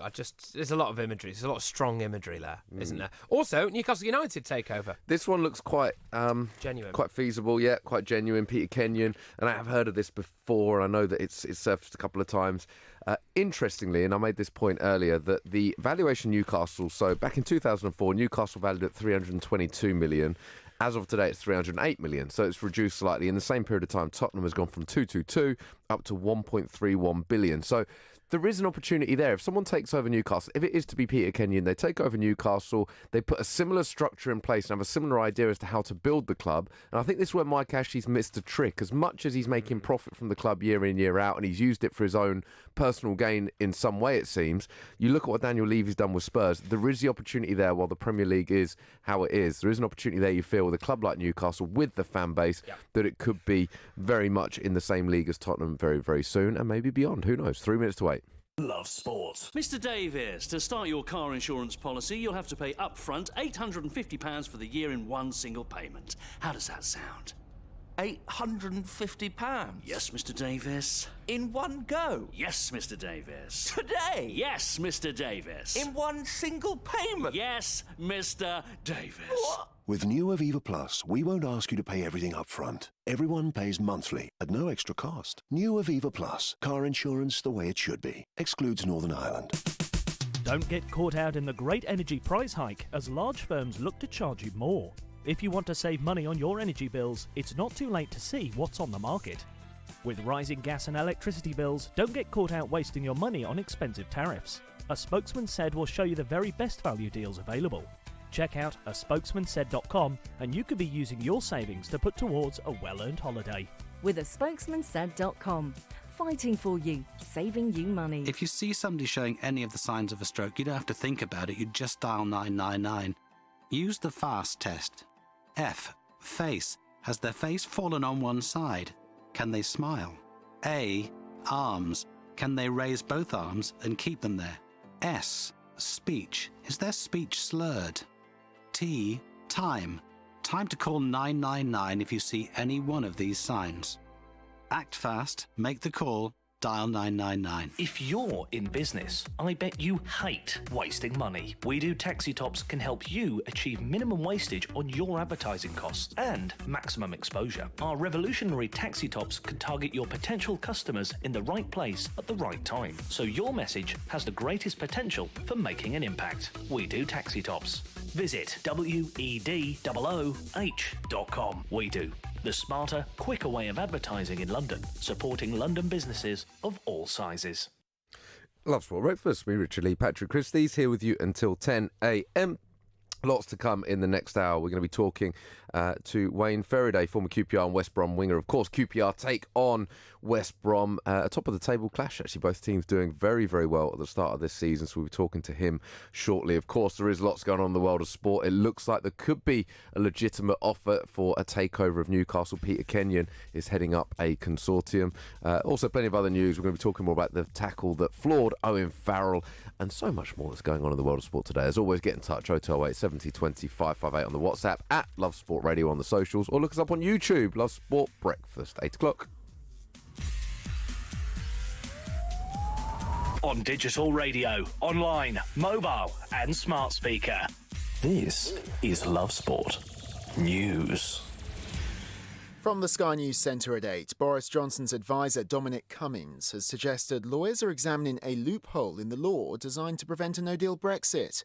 Meanwhile, the EU's chief negotiator is also warning the UK's alternative proposals for border controls in Northern Ireland don't go far enough.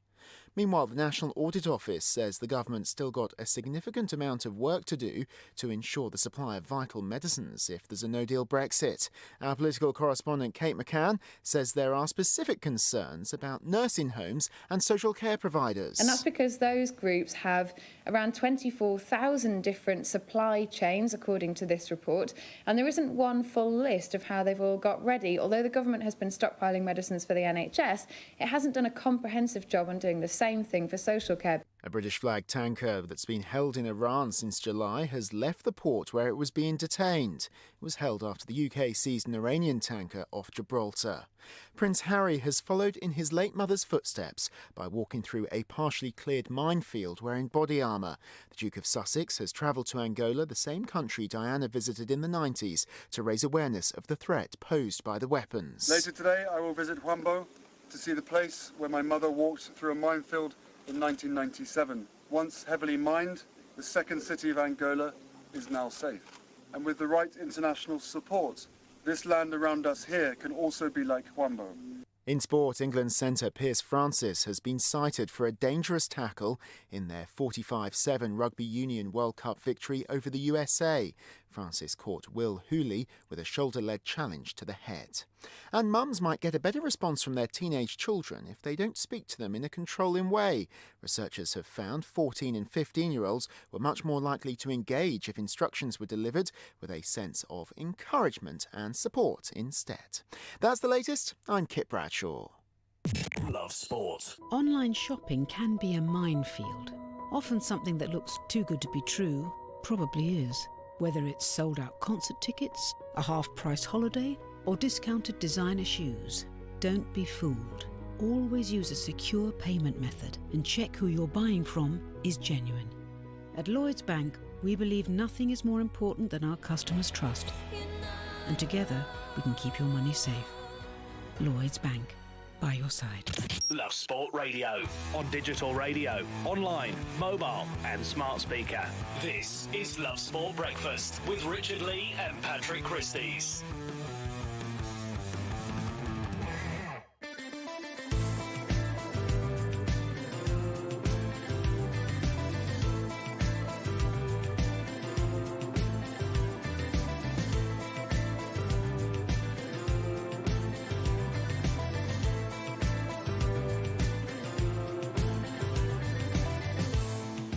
Good morning, Love Sport Breakfast, Love Sport Radio. Me, Richard Lee, and Patrick Christys. Let's touch on some of the top stories this morning. Richard Keogh is out for the season in an alcohol-related incident. 3 Derby players involved in a crash on Tuesday night. Barcelona fined just £266 for tapping up Antoine Griezmann. There is potentially a Newcastle takeover in the offing. Peter Kenyon is heading that one up. Pochettino, of course I am suffering. He admits the Champions League final defeat is as painful as a penalty concession versus England in the 2002 World Cup. Nick Kyrgios has been given a 16-week ban for behaviour and ordered to see a mental professional. Plus, we'll be talking more on Wally Downs, his betting history. Of course, he's been suspended by Wimbledon. This is Love for Breakfast. Me, Richard Lee, Patrick Christys here with you until 10. How are we getting on, Patrick? Yeah, really good. Should we just whiz through some of the main stories, really? One of them is coming out of Derby County, who they've been in the mire a little bit, really, actually. So 3 of their players were involved in a drink driving related incident. 2 of them have been charged with drink driving. The other one is suffering a potentially career-ending injury. So Richard Keogh is 33. He's been ruled out of the rest of this season. It's expected anterior cruciate ligament injury, having been the passenger in a collision on Tuesday night that involved his teammates Tom Lawrence and Mason Bennett. Now, both Lawrence and Bennett will appear in court next month, having been charged with drink driving after the crash between a Range Rover and a Mercedes on the A6 in Elstree in a suburb of Derby. Now, obviously, active court case, can't really pass comment on it too much, but there is a video doing the rounds, and it is in a lot of the national media today, that is taken by Tom Huddleston on the night in question. So this is in a bar/nightclub in Derby, shortly before both Lawrence and Bennett were charged with drink driving. Before I spin some vomit in here.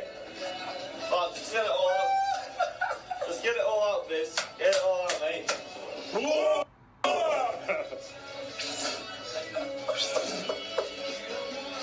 3 pints of Peronis are strong these days. I'm more free.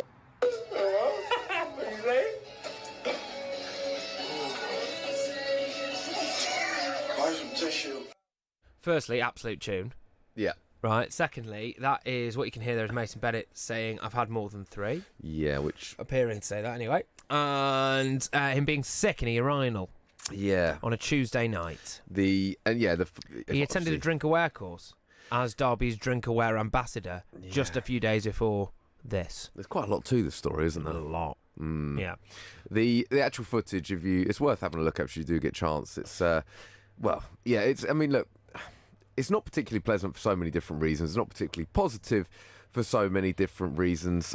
I mean, how this will play out now, and there's a bigger picture here. First and foremost, the three individuals, and it is a serious incident, the three individuals, it's a sackable offence. I mean, if, obviously, depending on what comes out and what have you, look, if they're found guilty, it is a sackable offence, which, we talk about shooting yourself in the foot and moments that can define a career, define your life to an extent. So, from Richard Keogh's point of view, he's had an excellent career.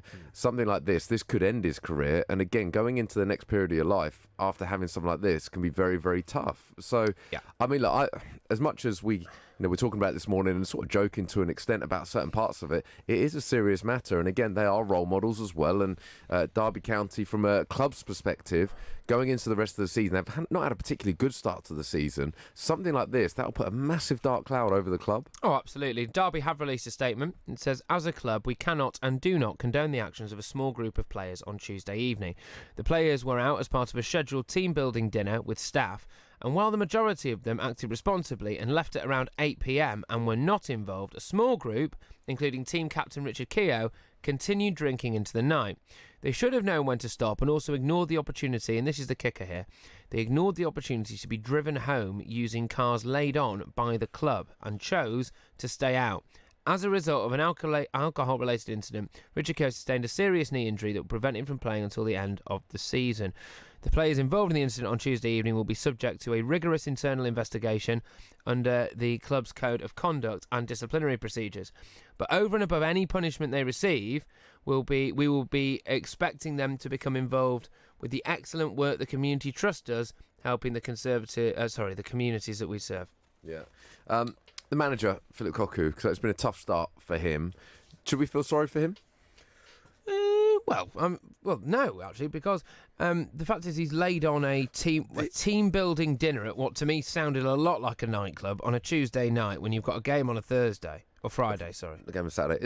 Saturday, whatever, one of the days, isn't it? No, they're playing at some point. No, the whole point is, and we would, certainly the back end of my career, look, when I was very young and 18, 19, there was a bit of a drinking culture back then. We're talking 20 years ago. There was a bit of a drinking culture then. That died out. So it used to be pretty much every Saturday night the lads would go out, sometimes on a Tuesday, and that was kind of standard. Then as I got older, of course, it became, realistically, unless you had Saturday to Saturday games, you just didn't really go out. You didn't really drink alcohol because the more professional the game got, the higher the intensity. You couldn't really afford to do it because, look, by the way, an obvious statement, if you were to drink, it does impact your body for several days, and the number of injuries you get maybe 2 or 3 days after drinking is increased so much because, again, you're not physically at your optimum state. So I find it really odd that they would have had a night on a Tuesday and not, for instance, on a Saturday where they've got the best part of a week before their next game. And the fact that the club have offered to lay on cars to bring them home shows that the club has been okay with them drinking. Yeah. It's the thing where, if they'd have gone, we're having a meal, so look, let's just contrast it. Let's just contrast it to what happened with Manchester United, who are not going through a particularly rich reign of form at the moment, let's be honest. But David De Gea took out all his Manchester United teammates, paid for it himself to Juan Mata's tapas bar. Yeah. Which I'm sure there's a joke in there somewhere, but we'll have to wait and see. We'll but anyway, so they're all at Juan Mata's tapas bar. Yeah. And De Gea pays the bill. I know we're going to talk about some more details on this later on because, Paul Pogba didn't turn up and stuff like that. Well, I was going to say, there was one person that didn't turn up. Oh, what's the matter with you? Anyway,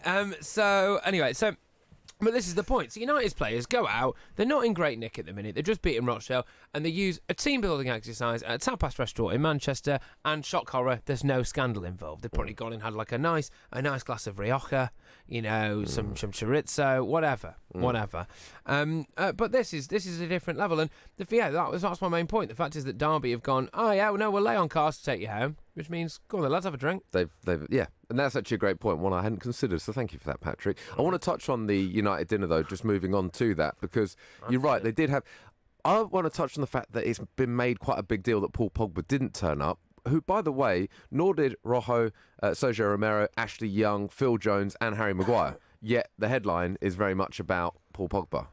Yeah, but Pogba is a bigger name. Phil Jones sat behind Ed Woodward at the weekend and appeared to at least say out loud some of the chants that were taking place, i.e. sacked in the morning. And so I would imagine that Phil Jones is not perhaps particularly heavily enamoured with being a Manchester United player at the moment. True, I get the impression as well Phil Jones is the type that might not like Spanish food. No. When he goes away, what Phil Jones does is he takes a suitcase full of baked beans because he doesn't eat foreign muck. He's the type that will take a cheese sandwich on the plane because he doesn't eat the plane food. Oh, exactly. Yeah, 100%. He's not exactly flavour of the month, is he? Oh!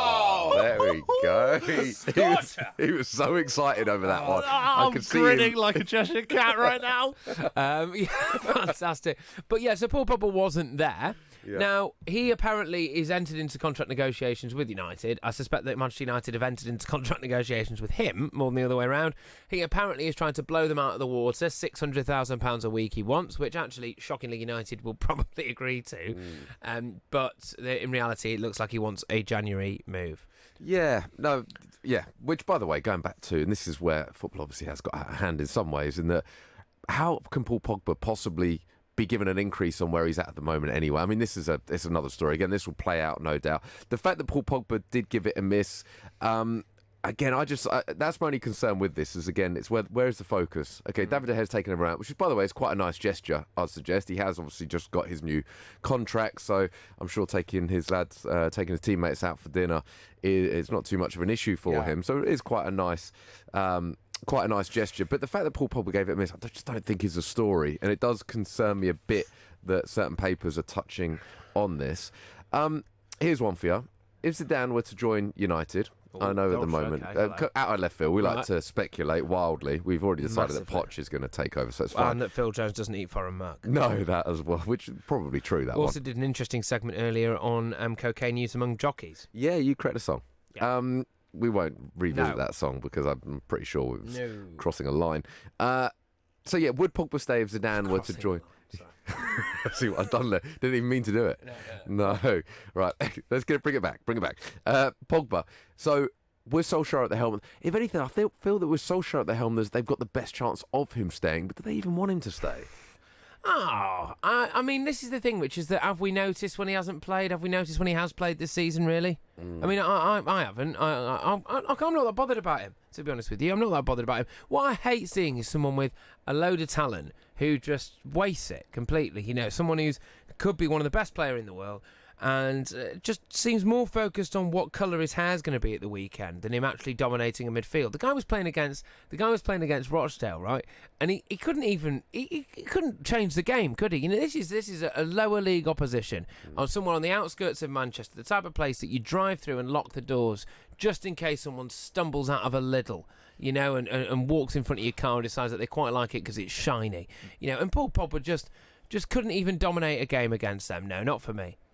Well, Pogba's your best player, unfortunately, Patrick. And you have to, whatever happens, you have to try and utilise your best player. And there was an interesting stat on Twitter the other day, and they were going through the top six's kind of top scorer from respective league seasons. And obviously, Spurs is Kane with over 30. Arsenal's is Aubameyang with over 30. Tammy Abraham, who scored 28 when he was at Bristol City, is Chelsea's. Man United is Paul Pogba with 13. That is he is literally your best chance of goals. Yeah, but if he doesn't want to be there, what's the point? This is the thing, which is that, like, you know, there's no point having him there. He's a world-class player, and if he goes and signs for Real Madrid or Barcelona or whoever he wants to sign for, like, he will look a better player than what he is now because he'll be happy to be there. But United, it's not like a hostage situation, is it? You know what I mean? We don't need to keep him. That's it. If he's not there and he's putting in minimal effort. Yeah, no, I think I said watching the game the other night. You're right. He didn't impact the game. I think it's just the same thing though that we've said about him so many times, and that in terms of ability, look, he is for me. He's a perfect specimen. Like as a footballer, what would you want in a footballer? He's got all the attributes you would want, and on his day, he is exactly that. He turns up more so, I feel, for the bigger occasions. People might disagree with me on that, but I think more so for the bigger occasions when he knows that the spotlight is on him. Like that game the other night, personally, I wouldn't have had him involved. I just don't think that that's the kind of game that's going to get Paul Pogba excited. But then again, should they then bend over for Paul Pogba? Because ultimately, with a lot of players, it needs to be that, you know, the old cliche, Tuesday night in Stoke, you need to have players that will turn up anywhere, that will produce whenever they're on show. But that's the point, isn't it? Which is that if you have a player there who is probably your best player, your greatest asset, you're paying him a shed load of cash, wants a new contract, or you certainly offer a new contract, and the reality is that unless you are playing against Manchester City, he isn't going to turn up. Well, why do you need him?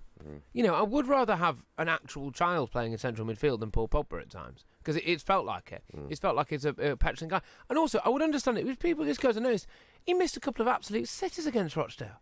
It's not as if every time he gets the ball it's magnificent. You know, you have to kind of earn your reputation. And I know people would say, oh, he's done it before. Yeah, but if you're missing from 5 yards out against Rochdale, you know, and the best thing about his performance was that streak in his hair, and even that was pretty woeful. What are your thoughts? 0208 70 20 558. One more wild speculation. Allegri to Spurs, Poch to Real, Zidane to United. Yeah, that's the one. Solskjaer to... Oh, where does he go? Now, I'll tell you what, this will be really interesting, won't it? Is Solskjaer's next job in management. Now, if that ends up being, seriously, in terms of English clubs, so let's say Marcelo Bielsa at Leeds. If he left, would Solskjaer be deemed by Leeds to be a good enough manager? Really? What about if Derby, Cocu goes? Would he be deemed to be a good enough manager for Derby? I don't know. He's managing Manchester United at the moment. Interesting point. 17 minutes past 8. I believe in reincarnation. I've left everything in my will to me. This is Love Sport. Every day someone dies waiting for a transplant. From spring 2020, the law around organ donation in England is changing to allow more people to pass on more organs to save more lives. Unless you choose to opt out, or in an excluded group, all adults will be considered as a possible organ donor when they die. Whatever your choice, make it clear to your family and closest friends to ensure your decision is honoured. To find out more, or for the choice to opt out, visit organdonation.nhs.uk. Pass it on. Please state your reason for this call. I would like to end my home insurance policy. Please state your reason for this call. End my policy. Please enter your 12-digit passcode. Policy ended. Finally. To confirm end of policy, please enter credit card details and pay £50. With Aviva Plus home insurance, you can pay monthly at no extra cost and with no cancellation charges. New Aviva Plus. Insurance the way it should be. Excludes Northern Ireland. If you're in business, I bet you hate wasting money. We Do Taxi Tops can help you achieve minimum wastage on your advertising costs and maximum exposure. Our revolutionary taxi tops can target your potential customers in the right place at the right time, so your message has the greatest potential for making an impact. We Do Taxi Tops. Visit WEDOOH.com. We Do, the smarter, quicker way of advertising in London, supporting London businesses of all sizes. Whoa! Look how much saturated fat is in these chocolate biscuits. It's surprising how much is in our food and drinks. For us kids, eating too much saturated fat can lead to harmful fat building up inside, which we can't see, increasing the risk of heart disease or stroke when we get older. So be food smart. Download the free Change for Life food scanner app and start making healthier choices today. This is Love Sport. That's for breakfast. Me, Richard Lee, Patrick Christys here with you until 10 a.m. Lots going on in the world of sport today. Of course, we're going to talk a little bit more about this Newcastle takeover, potential Newcastle takeover. Peter Kenyon involved with a consortium. It does sound like it could be legitimate, Mr. Christys. Yes, it actually really, really does. They're offering to... Well, so basically, okay, so it's Peter Kenyon, and it's with a Florida-based consortium, General American Capital Partners. And they're run by 3 private equity funds, Joseph DaGrossa, who, the New York businessman, is now chairman of Bordeaux after taking over last year. A couple of other names involved as well, Hugo Varela and David Neithart as well. And they want to offer, like actually, £125 million up front, rising to £300 million overall. It does have the feel of something that is potentially in the pipeline. Now, what I suspect is happening is that Peter Kenyon, a man, of course, who was at United and was at Chelsea, knows his way around the British media and all that, and I think that he's maybe just trying to ramp up the pressure on Ashley by making sure this goes on the back pages today. Yeah, indeed. We're going to be talking about that in more detail shortly. But now we're going to touch on a little bit of Championship because there are, of course, a full set of fixtures this weekend. In fact, there's a couple tonight. Fulham taking on Wigan, Stoke taking on Notts Forest. Massive game for Stoke. Some interesting fixtures, certainly involving our London clubs tomorrow. Charlton take on Leeds, Blackburn, Luton. Huddersfield are taking on Millwall. Big game as well at the top of the table. Preston taking on Bristol City. Swansea taking on Reading. Arguably, though, the fixture of the weekend. QPR take on West Brom. Delighted to say we've got Wayne Faraday, former QPR and West Brom winger, on the line. Morning, Wayne. Good morning, guys. Good morning. Well, first and foremost, QPR, brilliant start to the season. Probably didn't expect them to be as high as they are. West Brom, of course, very strong squad, still unbeaten. How do you expect this one to play out? Ooh, tough one, mate. I'm hoping for. Obviously, because I play for both clubs, but I'm obviously hoping for a home win. It's going to be a tough game. Like you say, both sides have started really well. For me, for the QPR side of me, amazing start. I don't think anybody really expected this, but the few games that they've had so far, they've got better and better as the games have gone on. So yeah, I'm looking forward to the game. I'll be there tomorrow. Like you say, I'll play for both, and I'm looking forward to it. Yeah, no, it does promise to be interesting. I mean, a quick word on Mark Warburton, because, of course, the fact that he's gone in there, the budget isn't huge, and we know that QPR have had their issues off the field, but what have you made of the job he's done so far? Well, you look at where they are on the table and the way the games have gone. He's done a great job. I think if you look at differences from last season, the guys he must have worked them hard pre-season. They look a lot fitter, every one of them, and they all want the ball. They all want the ball, and they're all looking comfortable on the ball. I think so. And he tries to play football, which is great for a club like Queen's Park Rangers, which is. They've been known that over the years with the players they've had, and yeah, for me, there's every time you get to the ground now, which tomorrow there'll be a lot of optimism for me, and everybody's looking forward to it now, looking forward to games. Whereas, no disrespect to anybody, but years gone by, you've gone there thinking, well, we will get beat today, but that's gone now. That's gone. And a quick word on West Brom. Like I mentioned, they are still unbeaten. A really positive start to the season for them. Slaven Bilic, of course, at the helm. What have you made of them so far? Yeah, well, we know, as you said, they're a strong outfit. There's obviously still a lot of Premier League players there, and they've had a great start. And they've got to be, which they were last season. I know they were hoping to get straight back up, and for a club like that, they are a Premier League club, and obviously the pressure will be on them to get back again this season. So and they've had a great start. They're a strong side. So it's going to be a good game to watch tomorrow.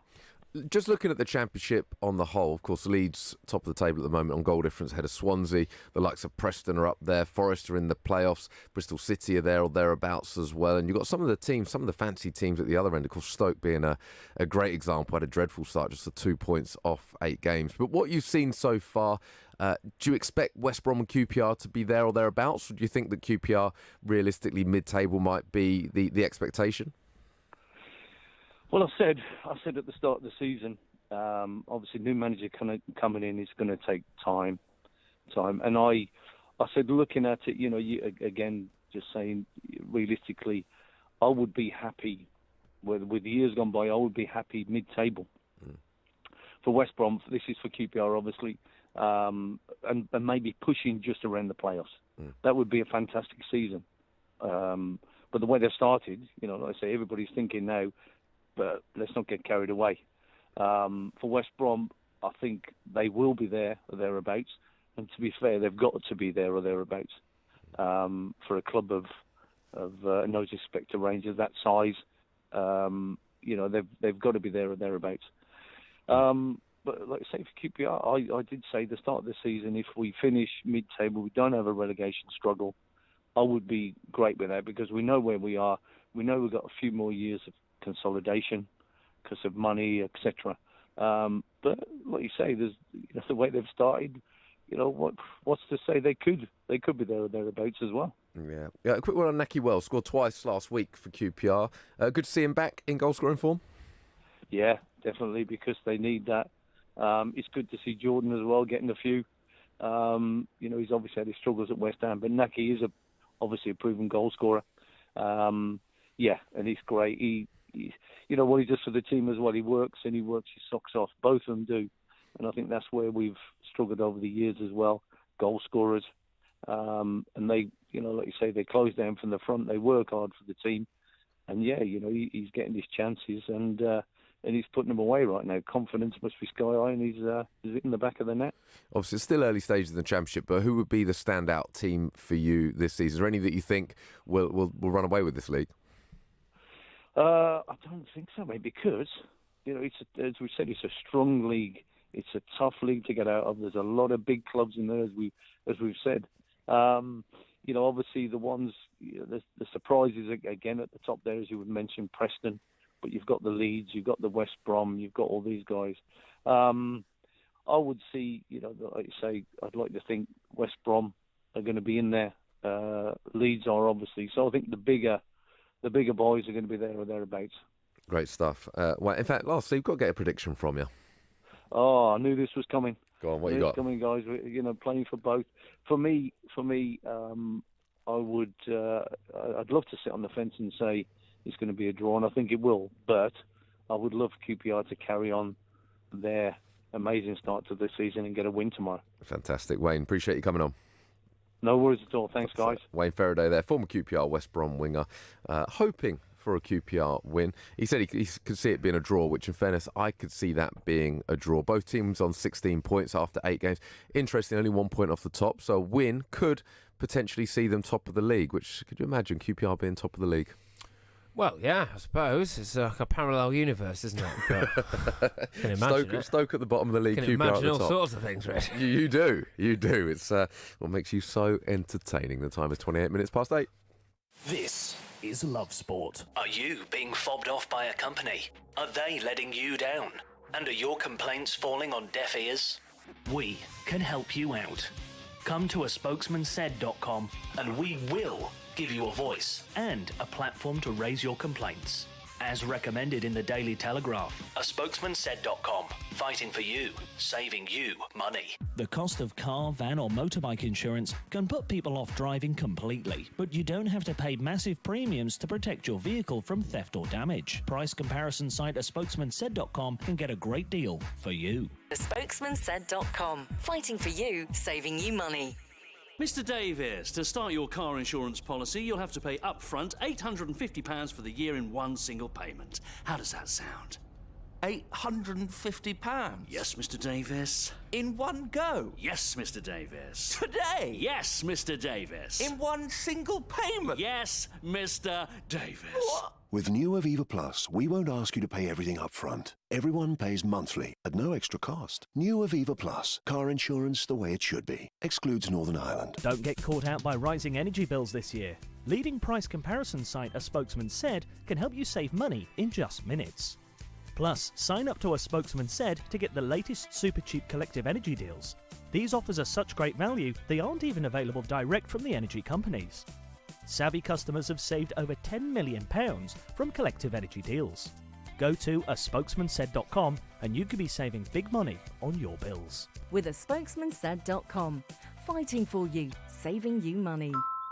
There are many things a mother can pass on to her baby. Her smile, her eye colour, and her immunity to whooping cough. Whooping cough is a very dangerous illness for young babies, and at the moment it's spreading fast. A simple vaccination during your pregnancy can help to protect your baby in their first weeks. Please speak to your GP, nurse, or healthcare professional and pass on your immunity. If you're in business, I bet you hate wasting money. We Do Taxi Tops can help you achieve minimum wastage on your advertising costs and maximum exposure. Our revolutionary taxi tops can target your potential customers in the right place at the right time, so your message has the greatest potential for making an impact. We Do Taxi Tops. Visit WEDOOH.com. We Do the smarter, quicker way of advertising in London, supporting London businesses of all sizes. Love Sport. Last Sport Breakfast, me, Richard Lee and Patrick Christys. Let's hear from Jordan Pickford. Yeah, obviously made a couple of mistakes last season, and for me, it's about getting better, and for me, changing for Everton. It's the game's always developing, and I've always thought I've been decent at playing out from the back of my feet and counter-attacking with me side volley and that. But it's how to take things to the next level, and I've shown a lot more calmness. And for me to be more calm and help the team and show how calm I can be, because I felt like everyone says I'm seeming to be a madman on the pitch and stuff, but all I want is to be the best for me, and if I'm at my best, then I'm helping the team. But it looks like I'm mad, but it's not. It's actually I'm shouting at the team, giving them actual help in shouting, because sometimes they can't hear me. So it's actually giving them some not criticism. It's giving them guidelines, or left shoulder, right shoulder, or get back in quicker and stuff. So I am a bit mad. It comes across as mad, but I'm trying to be more calm and playing out with my feet, calmness, and I think I've shown that as well. I mean, there's a lot of words. Gosh, he's a dull man. Well, I don't think he is. It wasn't a particularly exciting If you've got interview. insomnia, just listen to him. For goodness sake, he needs a night out with the jockeys, that lad. Well, yeah, with the jockeys. Yeah, okay. So the main message is that he's a bit calmer. Calm. How many times did he say the word calm? Well, I think it's like that was what he wanted to get across, and he is. I mean, it was incredibly calm. I felt calm. He's so calm, he might as well be in a coma. Calm, right shoulder, left shoulder, calm. Yeah. Sometimes when I shout. When they can't hear me, I talk louder. Right, excellent. Sometimes when I'm underwater, I struggle to breathe, and yeah, it's weird, isn't it? And then once I went out in the sun, and I went a bit red. Oh, for goodness sake, Jordan! Really? Well, look, I found it fascinating, for one. For me, the message I got is that he's calmer now. Yeah. So, okay, right, look, just on Jordan Pickford then. Yeah. Was he basically trying to give the message that he feels like he's doing all right, even if his team aren't? Yes. Yeah. Yeah, he is. I mean, he touched on the fact that he did make mistakes last season, which he did. He made a couple of mistakes. Arguably, he made one the other day in their defeat, coming for a cross and not getting there. Jordan Pickford's an interesting one for me. We talk a lot about his distribution, and it is. It's phenomenal. You know, he's, in terms of playing out, he keeps possession the majority of the time. I think for Everton, it's ideal. There are still certain things that I'm sure that he's looking to work on. I've got no doubt. But from that message, look, from a goalkeeper's point of view, of course, being calm is a key part of being a top goalkeeper. Essentially, you need to be powerful, athletic, ready for the moment when they are shooting, etc. But you do need to be calm. Yes, exactly. You do need to be calm, and he certainly was. Should we deal with some of the other stories? You're not excited by that? It feels How like can you get excited by that?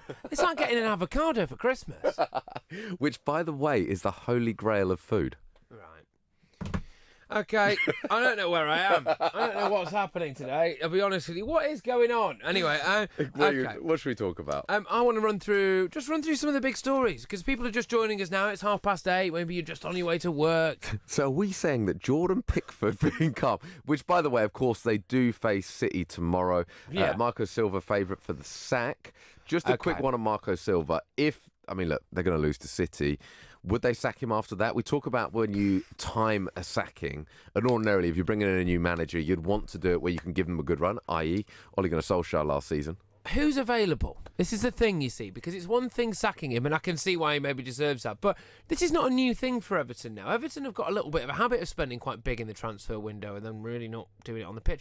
There was that time when they had, I think it was like Sessegnon, Rooney, and a few of those knocking about as well a couple of seasons ago, and you thought, oh gosh, actually, they might push on for top foot. No, they're woeful. They had Walcott. It was like, no, it was shocking. You know what I mean? And so I think this is a bit of a regular thing at Everton. It's maybe a slight, if you're in the same city as Liverpool and you look at how well Liverpool are doing, how dynamic they are, how their manager is and all this kind of stuff, you are always going to be like the slightly thick younger sibling. Do you know what I mean? Well, I mean, you won't know what you mean because you're the oldest and the most intelligent, but but this is the thing, isn't it? So I think that they're really going to struggle. I could see him going, to be honest with you. The issue is though that like you're just going to get spanked by City, aren't you? Anyway. Well, this is it. And I guess it'll be the manner of the defeat. If they have a similar defeat to what Watford did, then that's the kind of one that, of course, the Everton fans wouldn't take. In terms of who's out there, this is then, again, it goes back to, obviously, we see so many different foreign managers coming in. Would it be one where actually it's one of the younger managers that might be performing well in the Championship, League One, whether they go down that route? One of the other managers in the Premier League, is it a Sean Dyche? Someone like that who's kind of been there or thereabouts for a long time and you feel could be ready for that move? Is it an Eddie Howe? Is that a move up? I mean, look, there's so many there. It just depends on what strategy or what approach Everton want to do going forward. That being said, I've got a feeling that they'll stick with him certainly until January, because I think this time in the season, I'll never understand sackings right now where they've just allowed him to spend money in the transfer window, so it still feels a little bit early to me. Yeah, no, I'm with that, Rich, absolutely. Just want to touch on the potential Newcastle takeover. There's another few stories to get stuck into as well. There's the Derby drink driving scandal. There's a lot of stuff going on with Poch. Maybe he's been offered to United. We're not quite sure on that. And in the Rugby World Cup as well, Owen Farrell lucky to escape quite a nasty high tackle.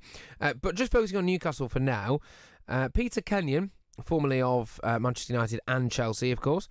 He looks to have tabled a bid for Newcastle, which involves a US-based consortium. The overall offer is $300 million. The initial offer is $125 million. But, Rich, the statement that they have made about the quality of Steve Bruce as Newcastle manager. Yeah, well, in fact, let's read out the statement, because they've mentioned the fact that they would stick with Steve Bruce. They're a big fan of Steve Bruce, so they plan to support current manager Steve Bruce. That's despite his unpopularity.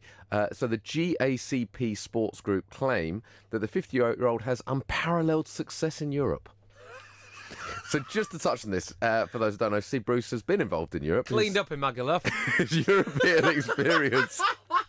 His European experience as a manager amounts to 2 ties in the qualifying rounds of the 2014-15 Europa League with Hull City. Oh, it's pitiful, isn't it? So one of the explanations, it's quite a long document that they released. One of the explanations is that they've created the document when Rafa Benitez was manager.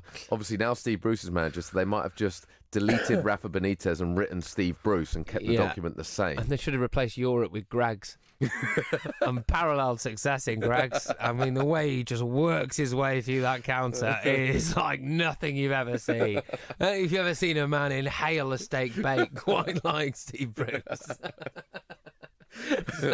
So anyway, it looks like they would stick with Steve Bruce or Rafa Benitez, whoever they think is in charge. But at the same time, do you know, in the same story, as much as they're saying they're back, Peter Kenyon has also come out and said about Mourinho and how Mourinho would be an ideal fit. I can see that. And I can see that. I can see that. So we'll watch this one play out. And it'd be interesting. I mean, Newcastle fans, you get the impression, certainly it's all over Twitter, they've heard it all before. This is part of the issue. They've heard it so many times. Does Mike Ashley want to sell? If he's making a lot of money, which it sounds like he is, he's got his advertising here, there and everywhere. Does it actually make sense? Is it enough money to tempt him? What I think has happened is that they've hit a brick wall with Mike Ashley, which is why we are now seeing it splash all over the press. Because if that is their press release for this, right, that was written a while ago, wasn't it? When Rafa Benitez was in charge, which you would have thought means that they might have been in touch with Mike Ashley when Rafa Benitez was in charge, i.e. last season. And now, as negotiations are ongoing, we know that Mike Ashley can be very, very difficult to do business with. There have been numerous takeovers in the past that have failed, and they have cited directly Mike Ashley dragging his heels, etc., etc. So I would expect them to have hit a brick wall, and I think what Peter Kenyon has done here is just go to the press with it and just go, look, splash this everywhere. Newcastle fans are going to love to see this. They want Ashley out. And I think it's what he's trying to do. He's trying to turn the screw on Mike Ashley. However, look, I get the impression that Mike Ashley is not for moving unless he wants to on anything. Well, this is it. Does pressure make any difference? Because you could get all the Newcastle fans on side. They could all sign a petition saying they want this to go through. And it does sound like if it were to go through, it could be a positive step for the club. But does Mike Ashley care? Like, doesn't have to do anything. It's his club. He doesn't have to care about anything he doesn't want to care about. You know, he's Mike Ashley. He's sitting on however many hundreds of millions of quid. He currently owns a major football club. They are currently in the Premier League. It's currently his company's advertising that's all around the side of it. In fact, he's named the stadium Sports Direct Arena, hasn't he? So, now Mike Ashley's in a good position. I personally don't think 300 million quid is enough for Newcastle United Football Club. Well, interestingly, back in 2004, Newcastle were valued as the 9th richest club in the world at 322 million. their valuation today is believed to be 308 million. So it has reduced slightly. Whereas, to use Tottenham as an example, at the same time they were 222 million. They're now 1.31 billion. Yeah. So, but I guess that then this is where the likes of a Peter Kenyon will look at this and they'll see it in a different way to Mike Ashley. Mike Ashley sees it as something as a cash cow, it seems like, and he's obviously making decent profits. Whereas someone like Peter Kenyon will look at it more like the Tottenham model and consider that if you do it right, you could quadruple, if not more, the value of that business, that club, within the space of a few years. Yeah, just have a look at some of the key players involved in this. Joseph de Grosser is the Bordeaux president and CEO of GACP Sports, which is this conglomerate that's looking to buy the club. 55 years old, he's American. He founded multiple companies before purchasing Bordeaux. He's not known for pulling punches, referred to PSG as bullies, for example. And he says, I don't have oil in my backyard. It's a reference to the Qatari owners, of course. So we have to find a different way to compete, and that means getting to young talent. You've also got Hugo Varela of Soccer Schools Supremo. He's an executive advisor at Bordeaux, owner of Benfica Soccer Schools. So look, there's obviously a little bit of acumen there as well, and quite a lot of experience. Peter Kenyon, for his part, is from Cheshire, 65 years old. Worked for Umbro before being appointed director of United in 97 and then chief exec of Chelsea in 2000 and served as chief exec under Roman Abramovich for a while. So again, with that, he has got experience of getting into a club at a time of ascendancy. I know Chelsea Football Club were always, a really global brand, don't get me wrong, but when Roman Abramovich came, it stepped up, didn't it? So he's got experience of that. Look, I think Newcastle fans everywhere will just be hoping that this happened. Well, the point is experience. I think that, look, we've had a lot of chat today and quite regularly about Solskjaer, and one of the points being that as much as a lot of United fans would want him to succeed, of course, he doesn't have that experience. And that's probably one good example of where maybe a lot of managers will look at it and say, actually, I'm kind of glad he's not succeeding, because it would make a bit of a mockery of those managers that are out there 20, 25 years learning their trade in order to be the best at what they do. Someone like Peter Kenyon, the positive to this will be is that he knows the industry better than anybody. It's not someone who's just buying it as a little play toy and saying, let's see if it works. If it does, great. If it doesn't, then I'm off, which happens far too often, by the way, and they can leave a club in ruin. Something like this, if it were to be Peter Kenyon backing this, there would be a very specific plan in place. Nice to see that someone's got the relevant experience, like, of course, Steve Bruce has in Europe. Yeah. No, it's positive signs, I think, for Newcastle, although I was interested by the kind of top Twitter tweets this morning. The top Twitter tweets. Well done, mate. Yeah, lovely bit of alliteration for you. Yeah. I was interested because Newcastle fans are just sick and tired of seeing hashtag NUFC Takeover on their social media feeds, and they just want something to get done about it. And of course, this could be, we've got the relevant details here. There seems to be, this consortium, GACP, they seem legit, but it takes time, this sort of thing, and I hope it doesn't drag on and then kind of fizzle out as many of the others have, because that would not be good for Newcastle fans. It would, and ideally, if it can happen sooner rather than later. I guess the issue for Newcastle, I know Steve Bruce getting a bit of a stick for their start to the season. For what it's worth, I actually think they've started okay. I know they've only won one game, but actually, I think they picked up 6 points, I want to say, so far, which is, it's okay. It's not horrendous by any means. My worry for them is that if they get to January and they're adrift, it doesn't matter who the ownership is, they're going to be too far away. I don't think that's going to happen given what I've seen so far. I think they're strong enough that they might be in the relegation zone come January, but if they are, they'll only just be in it, I think. So if someone does come on and take over the club now and give some funds for January, that actually they should be absolutely fine this season. I think so. Yeah, I think they will be absolutely fine. But it's just a question of the fact is that at the moment, Mike Ashley holds all the cards, doesn't he? He owns it. He's earning money out of it. He doesn't have to sell. The only thing I would say that maybe might rub off on this, although I'm not quite sure, is I don't quite know how well his other businesses are doing. So House of Fraser being one, Evans Cycles, for example. Now, they are scaling back quite significantly. Just to name just two of them. And Slazenger as well was another one, Dunlop, all these things. I mean, how well are they all really doing? It's a good question. And a lot of them are high street brands. And the high streets are shutting down. Yeah. The only way that I can think that they might be doing well, and it clearly is, without me seeing exactly what the leases are on his businesses, there's no way of me getting hold of those, really, is if he, as part of the deal to own House of Fraser and all this, owns the buildings that they're in, and he owns the buildings that Evans Cycle have, etc., then actually I think we are seeing part of a wider plan here, which is that Mike Ashley is about to become Britain's largest property tycoon, i.e. turning them all into city centre, town centre flats. That may be the thing. If he doesn't own those buildings as part of it, then I think his businesses are in a bit of trouble.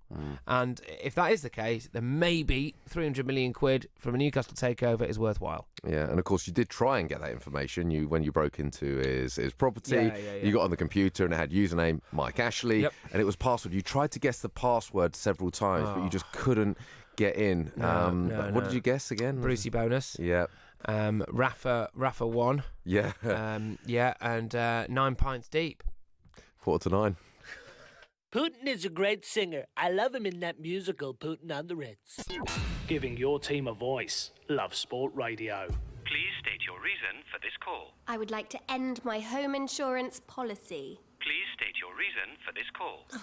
End my policy. Please enter your 12-digit passcode. Policy ended. Finally. To confirm end of policy, please enter credit card details and pay £50. With Aviva Plus home insurance, you can pay monthly at no extra cost and with no cancellation charges. New Aviva Plus. Insurance the way it should be. Excludes Northern Ireland. Get ready for Brexit on the 31st of October. Brexit will bring changes that affect businesses in many ways, particularly if you buy from EU suppliers, sell to EU customers, provide services to EU clients, and receive customer data from other businesses in the EU. Businesses need to prepare. Find out how at gov.uk/Brexit. Get ready for Brexit on the 31st of October. If you're in business, I bet you hate wasting money. We Do Taxi Tops can help you achieve minimum wastage on your advertising costs and maximum exposure. Our revolutionary taxi tops can target your potential customers in the right place at the right time, so your message has the greatest potential for making an impact. We Do Taxi Tops. Visit WEDOOH.com. We Do. The smarter, quicker way of advertising in London, supporting London businesses of all sizes. Oh, it's okay. Let's face it, when your kids are ill, you'd do anything to help them feel better. But remember, antibiotics aren't always needed. You might not realise it, but taking antibiotics when you don't need them puts you and your family at risk of a longer and more severe illness. Help keep your family well. Always take your doctor's advice on antibiotics. Search NHS antibiotics. All better. Love Sport. Love Sport Breakfast. Me, Richard Lee, Patrick Christys here with you until 10 a.m. Of course, there's lots of big stories going around today. We've touched on a lot of them this morning, and we'll be touching on them more in the next hour or so. Obviously, including the crash, the 3 Derby players involved in an alcohol-related incident. Richard Keogh out for the rest of the season, potentially a career-threatening injury in that crash. Barcelona fined £266 for tapping up Antoine Griezmann. Potentially Newcastle takeover. Kyrgios has been given a suspended 16-week ban for behaviour in order to see a mental professional. Wally Downs, of course, has been suspended by Wimbledon for his betting history. I want to touch on Nick Kyrgios. We haven't spoke about this too much today, and it's something that he's been given a suspended 16-week ban for his behaviour in order to see a mental professional. Now, someone who can relate, people often say to you that this is maybe a route that you could go down. What do you make of this story? Well, I feel, it's quite an unpopular opinion this, I suppose, actually, maybe. I feel very sorry for Nick Kyrgios. I saw turn up at Wimbledon to face Rafa Nadal in what was a 5-set thriller.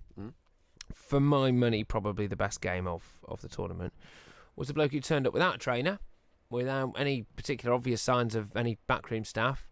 It was literally like the lad who just rocks up like a child, really, carrying his own bags, doing his own thing, turns up and goes toe-to-toe with arguably the greatest tennis player of all time. Now, the precocious talent of that guy is something unreal. Now, what happens for me with it is John McEnroe, I think, used to lose it for effect sometimes. And it was brilliant. He provided us with some tremendous moments. You cannot be serious, all this kind of stuff. And it looks to me like Kyrgios has a bit of a problem, a bit of an issue. it's an anger issue or whatever it is. There's a lot of things that could be wrapped up in that. I don't want to speculate. I'm not saying it as a negative. I'm saying it. I feel sorry for the lad, and he's not getting. It doesn't appear to anyway, be getting help for it. I know Andy Murray was seen as somewhat of a slightly older brother figure to him, and they get on very, very well. And Andy Murray's taken him under his wing for a reason because he sees that Kyrgios is so talented. But the fact is that there is a line with this stuff. And he does now seem at some point during pretty much every match to needlessly have a pop at an umpire or an official or the crowd.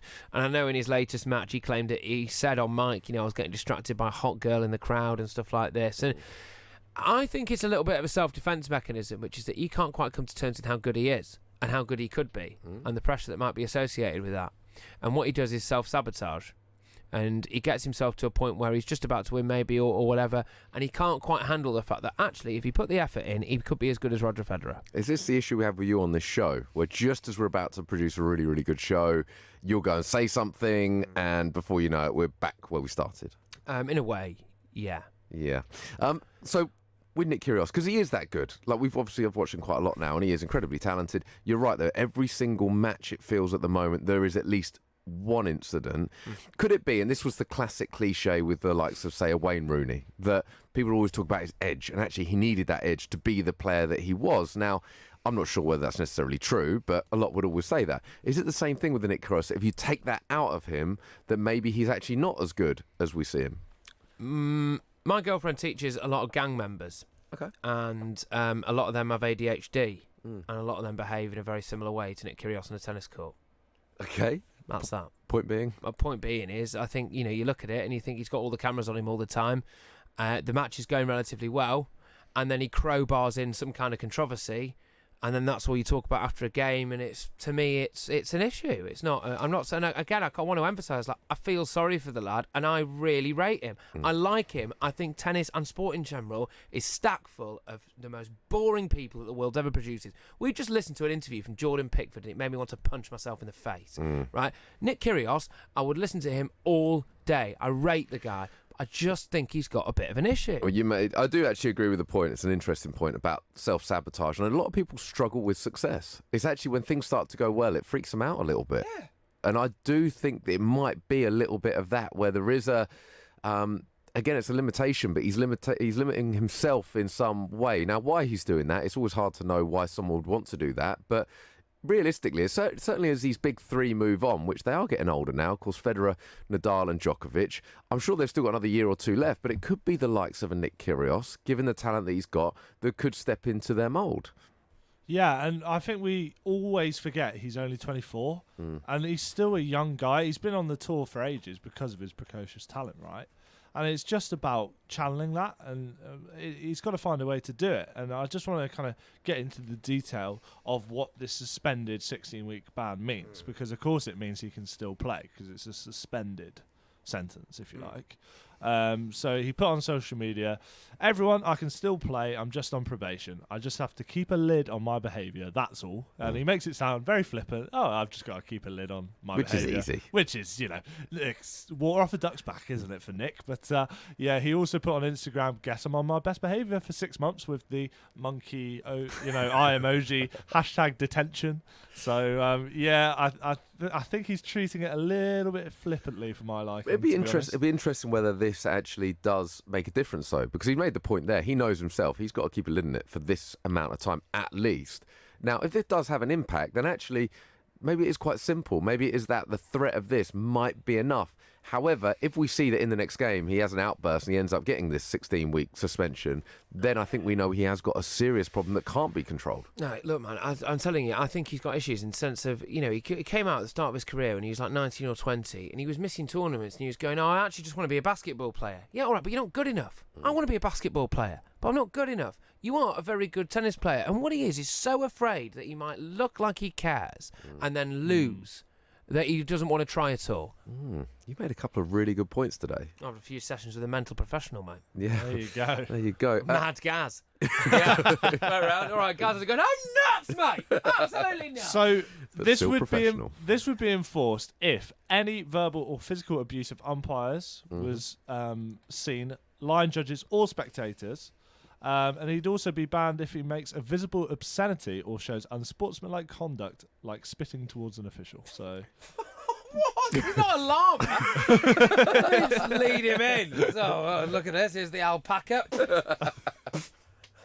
I just want to touch on another story. Barcelona fined £266 for tapping up Antoine Griezmann. Yeah, and if they do anything again, like shoot a player in the head, then they'll get fined again. What is this? Ridiculous. Did he spit out an official? Is this something that actually happened?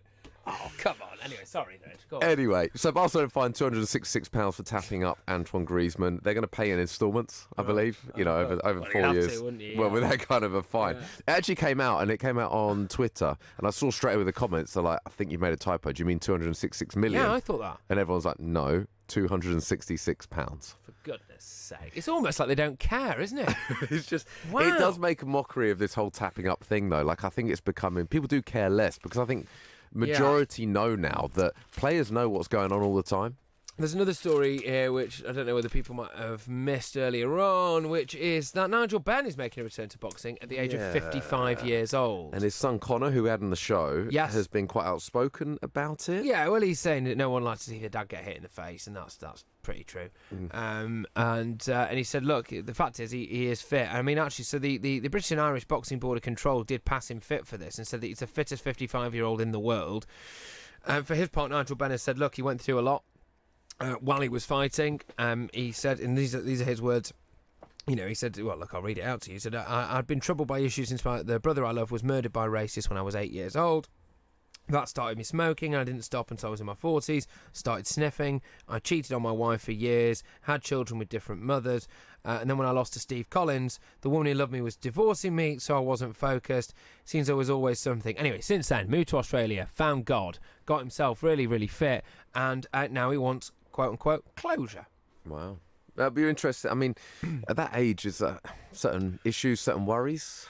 Well, this is the main point, isn't it? And he's being urged by a lot of people, including boxing promoter Frank Warren, not to do it, saying that he doesn't need it. But that's it. Anyway, he is fighting on November 23rd. Saki Obika, another former world champion, who is, however, 15 years younger than him. He will be fighting him in Birmingham. Yeah, promise to be interesting. Let us know your thoughts on that and any of our other sporting stories this morning. 0208 70 20 558. It's 3 minutes to 9. This is Love Sport. Mr. Davis, to start your car insurance policy, you'll have to pay upfront £850 for the year in one single payment. How does that sound? £850? Yes, Mr. Davis. In one go? Yes, Mr. Davis. Today? Mr. Davis. In one single payment? Yes, Mr. Davis. What? With new Aviva Plus, we won't ask you to pay everything up front. Everyone pays monthly at no extra cost. New Aviva Plus, car insurance the way it should be. Excludes Northern Ireland. Are you paying way over the odds for your car insurance? The spiralling costs put people off driving, full stop. But you're a careful driver, and realistically, you'll only need an insurance payout if some halfwit cuts you off on the M1. So you shouldn't be forced to pay massive car insurance premiums. And you don't have to. Go to price comparison site aspokesmansaid.com today and find out the best value car insurance deals on the market. Don't pay the price for not shopping around. Spokesmansaid.com. Fighting for you, saving you money. Before you set off on a long journey, remember to check your vehicle. Are your tyres correctly inflated? And are the treads deep enough? Have you got enough fuel? Is your oil level right? Checking your vehicle doesn't take long, but can prevent a breakdown or accident and save you money. So, before you set off on a long journey, check your tyres, fuel and oil.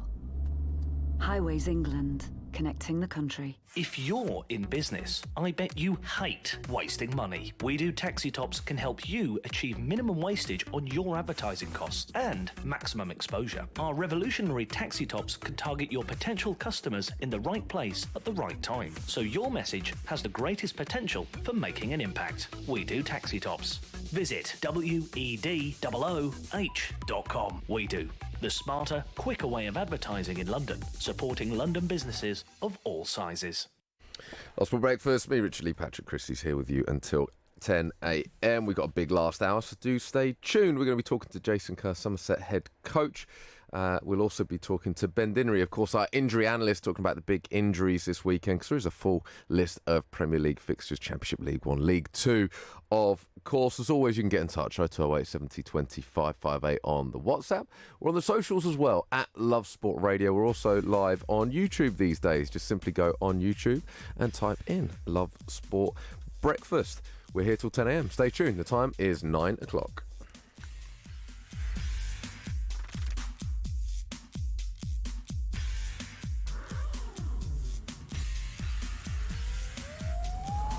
On digital radio, online, mobile and smart speaker. This is Love Sport News. From the Sky News Centre at 9, Boris Johnson's top advisor says it's not surprising people are angry because MPs are failing to deliver Brexit. Dominic Cummings has also acknowledged there might be loopholes in a law designed to prevent a no-deal departure next month. The EU says it'll be the UK's fault if it leaves without an agreement, but International Development Secretary Alok Sharma remains positive. I think it's really important to get away from the whole issue of the blame game. We need to be working together on this, and of course we are moving forward. We've put forward proposals. We've got our key negotiators in Brussels this morning having those continuing discussions. Meanwhile, the National Audit Office says there's still a threat to the supply of vital medicines in a no-deal scenario. The watchdog has suggested ministers have a significant amount of work to do to ensure supplies. The British-flagged oil tanker, which was seized by Iran in July, has started moving again. Its owner, Stena Bulk, said earlier it was preparing for departure from the port of Bandar Abbas. Detectives have closed their investigation into the shutdown of Gatwick Airport last December, caused by drones, but haven't charged anyone. The incident disrupted around 1,000 flights, and the police response cost almost £800,000. It's claimed cats could help children deal with bullying. A study by Cats Protection found more than 3/4 of owners whose kids struggle at school said having the animal helped them cope. Catherine Jarvis from the charity says it's not just youngsters who could benefit. Nearly 2/3 of cat owners who regularly work from home said their cat helps them in some way by calming them down or making them feel less lonely, or even just doing amusing things like walking across the laptop. And Prince Harry has walked through a partially cleared minefield in Angola, just like his mother Diana did in 1997. The Duke of Sussex says clearing the weapons can help the community there find peace, and with peace comes opportunity. The visit is part of his tour of Southern Africa with his family. That's the latest. I'm Kit Bradshaw. This is Love Sport. It can be convincing when someone calls you pretending to be your bank. Especially when they say your money is at risk and you should transfer your funds into a safe account. Well, don't be fooled. At Lloyds Bank, we will never call and ask you to move your money into another account. We believe nothing is more important than our customers' trust. And together, we can keep your money safe. Lloyds Bank, by your side. Love Sport Radio. On digital radio, online, mobile and smart speaker. This is Love Sport Breakfast with Richard Lee and Patrick Christys.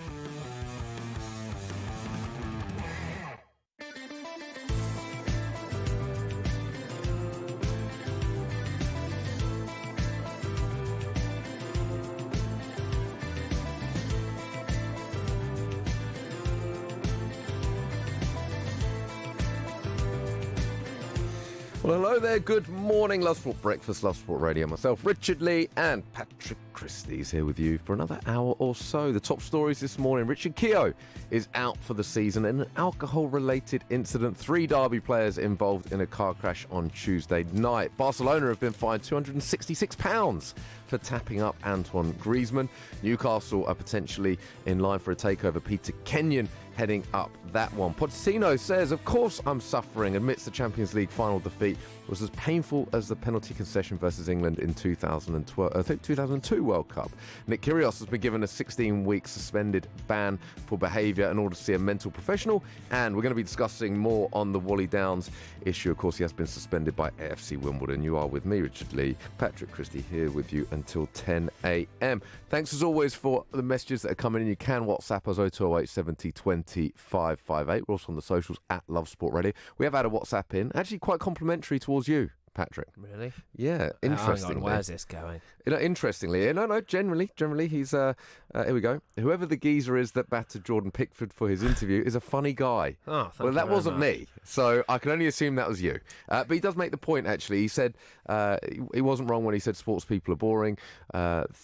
Interview because you have to play the game and say the right things. And obviously this is partly with footballers, and this was Jack Bonham. He's at Gillingham at the moment. Partly it is. When's up? Yeah. That's who messaged in. Sweet. Hello, there you go. Jack. Happy days. But he sent, and part of it is, and this is true, where football has become quite sanitised. The interviews have become quite sanitised because you are taught to interview in a certain way. And those who didn't hear it, we played a Jordan Pickford interview earlier, which you didn't find the most entertaining. I'll tell you what. Well, look, because we're on this now, and we have got a load to get stuck into. Don't get me wrong. Drink driving issues at Derby. Owen Farrell being essentially nutted by a massive American, and also jockeys. This is magnificent. Jockeys undergoing new tests for cocaine. But can we actually hear a little bit of this Pickford thing? Go on, let's hear it. Yeah, obviously made a couple of mistakes last season, and for me, it's about getting better, and for me, changing for Everton. It's the game's always developing, and I've always thought I've been decent. I'm playing out from the back on my feet and counter-attacking with my side volley, and that. But it's how to take things to the next level, and. Well, that was just a part of it. Now, I mean, he's not exactly got a glittering career as an after-dinner speaker lined up, has he? Although I suppose he won't need it because of all the millions he's got in the bank. But I mean, come on, Jordan, lad. The thing is, and so Jack makes the point, and it's right. You get taught obviously how to interview, and basically all you're taught is how not to make the headlines. That's what you're taught. So that's why you hear the same cliches over and over. And that interview was bizarre because it felt like he was talking, he was saying words without really actually saying anything. The main message is that he feels like he's a little bit calmer this season. Yeah.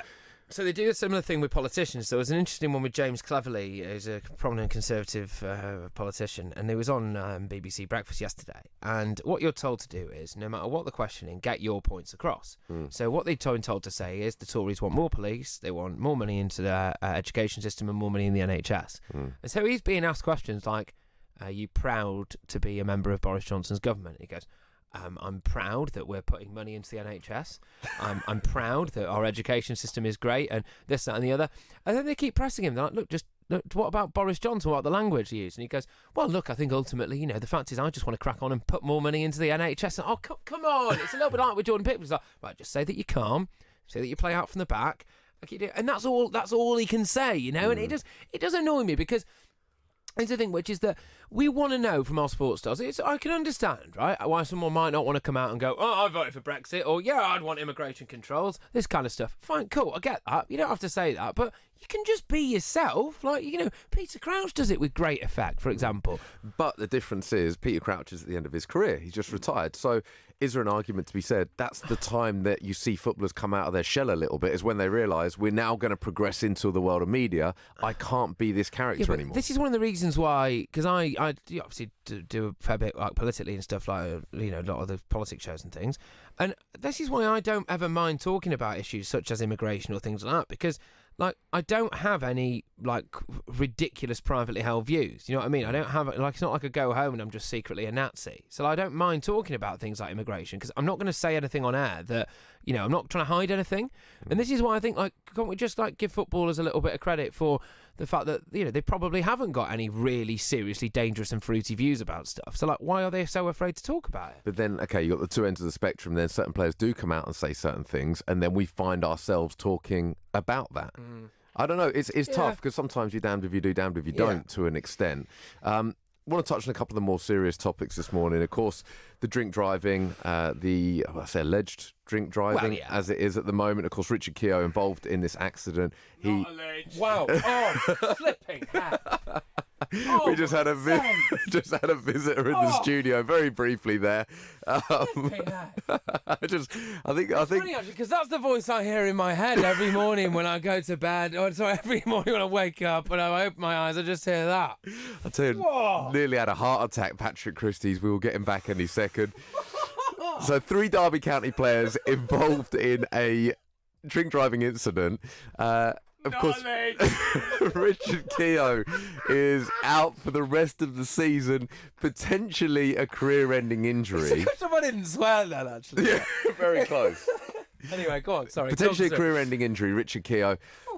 How did the club? Firstly, are the club to blame for this at all? The fact that Yes, they are. Yes, they are. To blame. No, they are right because Rich. The Derby County laid on a night out on a Tuesday for their team at what sounds like a bar cum nightclub, right? Yeah. And they've laid cars on for them to get a lift home, which basically goes fine to have a drink, lads. And then it's 3 players that have missed the timing for these guys. The only thing you can say is they put cars on at a certain time. They've obviously missed that time slot and they've ended up making their own way home. Again, why are their cars even there? There's so many questions I have, because if they're laying on cars, then in theory everybody should be getting there and back via the cars. Yeah. Not actually. The moment they've driven there, they know they're driving home. Look, this is absolutely... What is horrendous about this is a video clip that's emerged, right, that shows Bennett being sick into a urinal in this particular bar cum nightclub while his teammates essentially egg him on. There's then another video of him downing a pint, and this looks to be after that initial video. And it's just absolutely bonkers, this. You know, he's 23 years old, this lad. He's got his career ahead of him, or had his career ahead of him, frankly.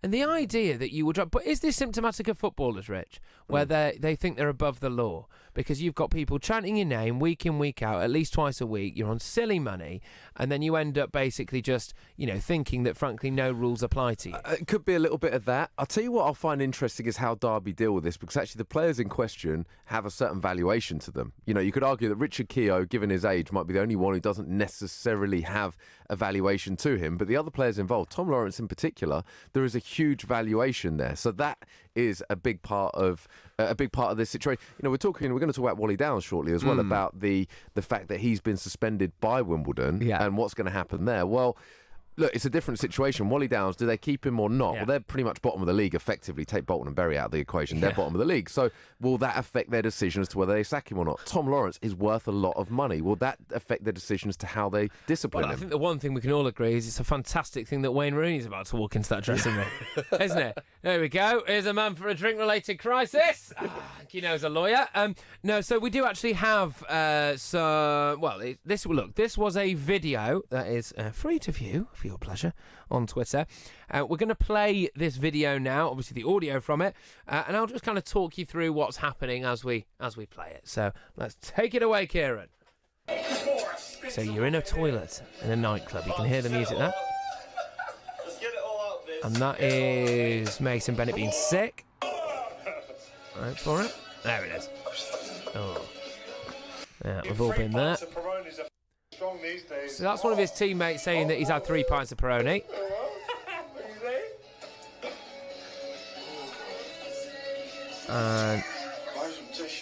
And yeah, so what you couldn't hear there as well is he says, I've had more than that. Yeah. Yeah, and then ask for a tissue. Yeah. And so, you know, so look, this is an absolute disgrace, because if they've had they have had this car crash that involved the Range Rover and a Mercedes on the A6 in Elstree near Derby. They are so lucky that it's only them involved in this crash. And Richard Keogh, club captain, by the way, he's gone and brought himself out for the rest of the season with a knee injury. Right, good. Okay, and I'm sorry, I hate to say that, but good. Because what happened there, you could have hit and killed my mum. You could have hit and killed anyone, an innocent person. You were playing roulette with other people's safety. And you know what? I'm happy that it's only you that's hurt. Why was your mum in Derby for the night? Well, you know, likes the Midlands. But this is my point. Like, this is it. They got behind the wheel of that car, and one of their players has got injured. Right, you know what? Serves you right, actually, because that could have been anyone else. Right, from those 3 to someone else is in trouble. Wally Downs has been suspended by AFC Wimbledon. I read a story this morning, and it sounds like the bets. He's put 8 bets over a 6-year period. So, again, I know it's all subjective, but it's not a large amount of bets. And some of the bets, one is a £1.11p bet on women's football. So, okay, how do we view this? Because the story in The Sun and effectively said, of course, whatever happens would be exactly the same that happens if they were top of the league. A bit of a tongue-in-cheek statement, because it does look like, if he's found guilty of this, that they will move him on and they will look for a new manager, given that they've started the season dreadfully. They are effectively bottom of the league if you take Bolton and Bury out of it. But does that affect the situation in a similar way that we're looking at these 3 Derby players? You've got a couple of players that are assets to the club worth a lot of money. Would it make a difference if they were 34-year-old lads that weren't in the squad and were on their way out, do they then treat it differently? Like, it's the same with Wally Downs. I think with Wally Downs it's the fact that I dare say that they were maybe looking for a little bit of an excuse to shepherd him out the door anyway, and this kind of thing has happened. It would be interesting to see exactly how and why this has come to fruition now, because we've seen in some kind of high-profile betting ones with the Welsh assistant rugby coach, for example, it was the betting firm that shopped him. With this, if it's 8 bets over a 6-year period, which is what I believe it is, I'm not sure what betting firms are really shopping him for that. It'll be interesting to see where this has come from. And certainly the minimal element to it. I think the point is for a lot of people that are going, okay, well, look, so what if he's bet £1.11 on a women's football match? All right, look, his return on that surely can only be limited. But the point is, if you're in football, you just have some insider knowledge about stuff. So, he might know that one of their goalkeepers has got a shoulder injury and she's likely to concede for more than 4 goals that day or something, But it's the minimal return, isn't it? He's just been a little bit of a Wally. 9:15. This is Love Sport. Please state your reason for this call. I would like to end my home insurance policy. Please state your reason for this call. End my policy. Please enter your 12-digit passcode. Policy ended. Finally. To confirm end of policy, please enter credit card details and pay £50. With Aviva Plus home insurance, you can pay monthly at no extra cost and with no cancellation charges. New Aviva Plus. Insurance the way it should be. Excludes Northern Ireland. Get ready for Brexit on the 31st of October. This means that travelling to the EU will change. You'll need to check online if your passport is valid for travel to Europe. If you're planning on driving, you'll need to check if you have the right documents to drive. And make sure your travel insurance covers all your healthcare needs. To keep your trip on track, check what you need to do at gov.uk/Brexit. Get ready for Brexit on the 31st of October. If you're in business, I bet you hate wasting money. We Do Taxi Tops can help you achieve minimum wastage on your advertising costs and maximum exposure. Our revolutionary taxi tops can target your potential customers in the right place at the right time, so your message has the greatest potential for making an impact. We Do Taxi Tops. Visit wedooh.com. We Do. The smarter, quicker way of advertising in London, supporting London businesses of all sizes. If you fall asleep at the wheel, you'll put your life in danger, and the lives of others as well. Before you feel tired, pull off the road into a services or other safe area. Drink some strong coffee, and take a quick nap while the caffeine kicks in. If you're having a nap, you've left your lights on, sir. Right, cheers.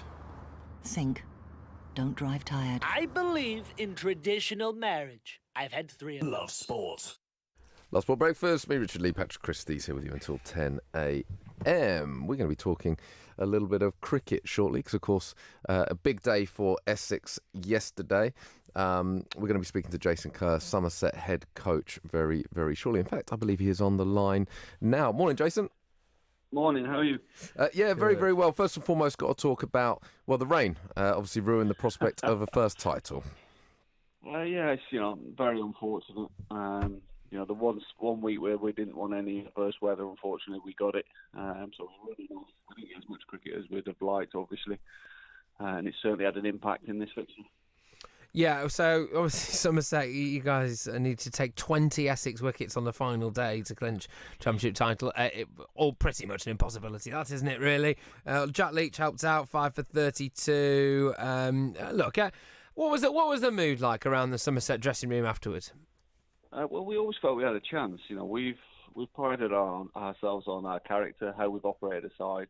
And we knew if we could apply some pressure, funny things happen. We've seen it all year, certainly in cricket with sport this year. And so we obviously had a real good crack at it. We gave it our best, but inevitably ran out of time. So talk to me a little bit about Marcus Trescott, a living legend that is. He's been such a good servant to the game, both at national and county level. And I suppose what I was going to say, hung up his bat yesterday, but that's not quite. Laid down his bat yesterday. Just talk to me a little bit about his impact, and also, did he do any kind of inspirational talk after the game or something like that? I genuinely, I've known Tres for a long time. We've been best mates for probably 20 odd years, and to put into words what he's contributed to cricket, to the club, is near on impossible. I was asked it quite a lot last night at the conclusion of the game. And there's just shoes that will never be filled on and off the field. His contributions are well documented, certainly what he's done for England, Somerset with a bat.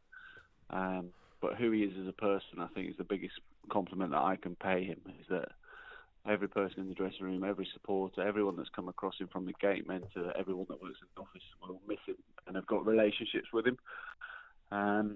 He's an absolute... People talk about legend, and it's a word that's thrown around quite a lot, but it's certainly applicable in this case. Yeah, well, just dig a bit deeper on that for me, really. I mean, he's one of those people. You know, when some people you just only have to look at to be like, you're a nice guy.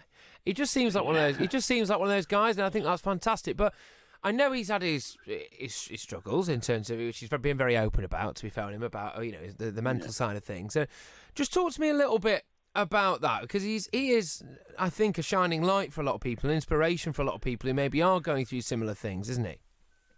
Yeah, absolutely. I think, seeing one of your friends go through that and you can't do anything about it is quite distressing in itself. But the way he opened up, how transparent he was about it, how honest he was about it, and the impact it had not only on him and the people around him. We've seen the positive effects that has had for a lot of people. It's opened up certainly cricket, and it's started to open up in other sports. And again, that's testament to who he is. I think the cricket world's really small, and you'll never find anyone within the cricketing fraternity that says a bad word about him. It's only positive things. And he's certainly left a legacy, both from a cricket point of view and a mental health point of view. Looking at the issues that England have at the moment at the top of the order, I can remember growing up and Trescothick was there, and just that sense of security that I would have as an England fan watching him walk out to bat at the top of the order in the way that he'd take the game to people.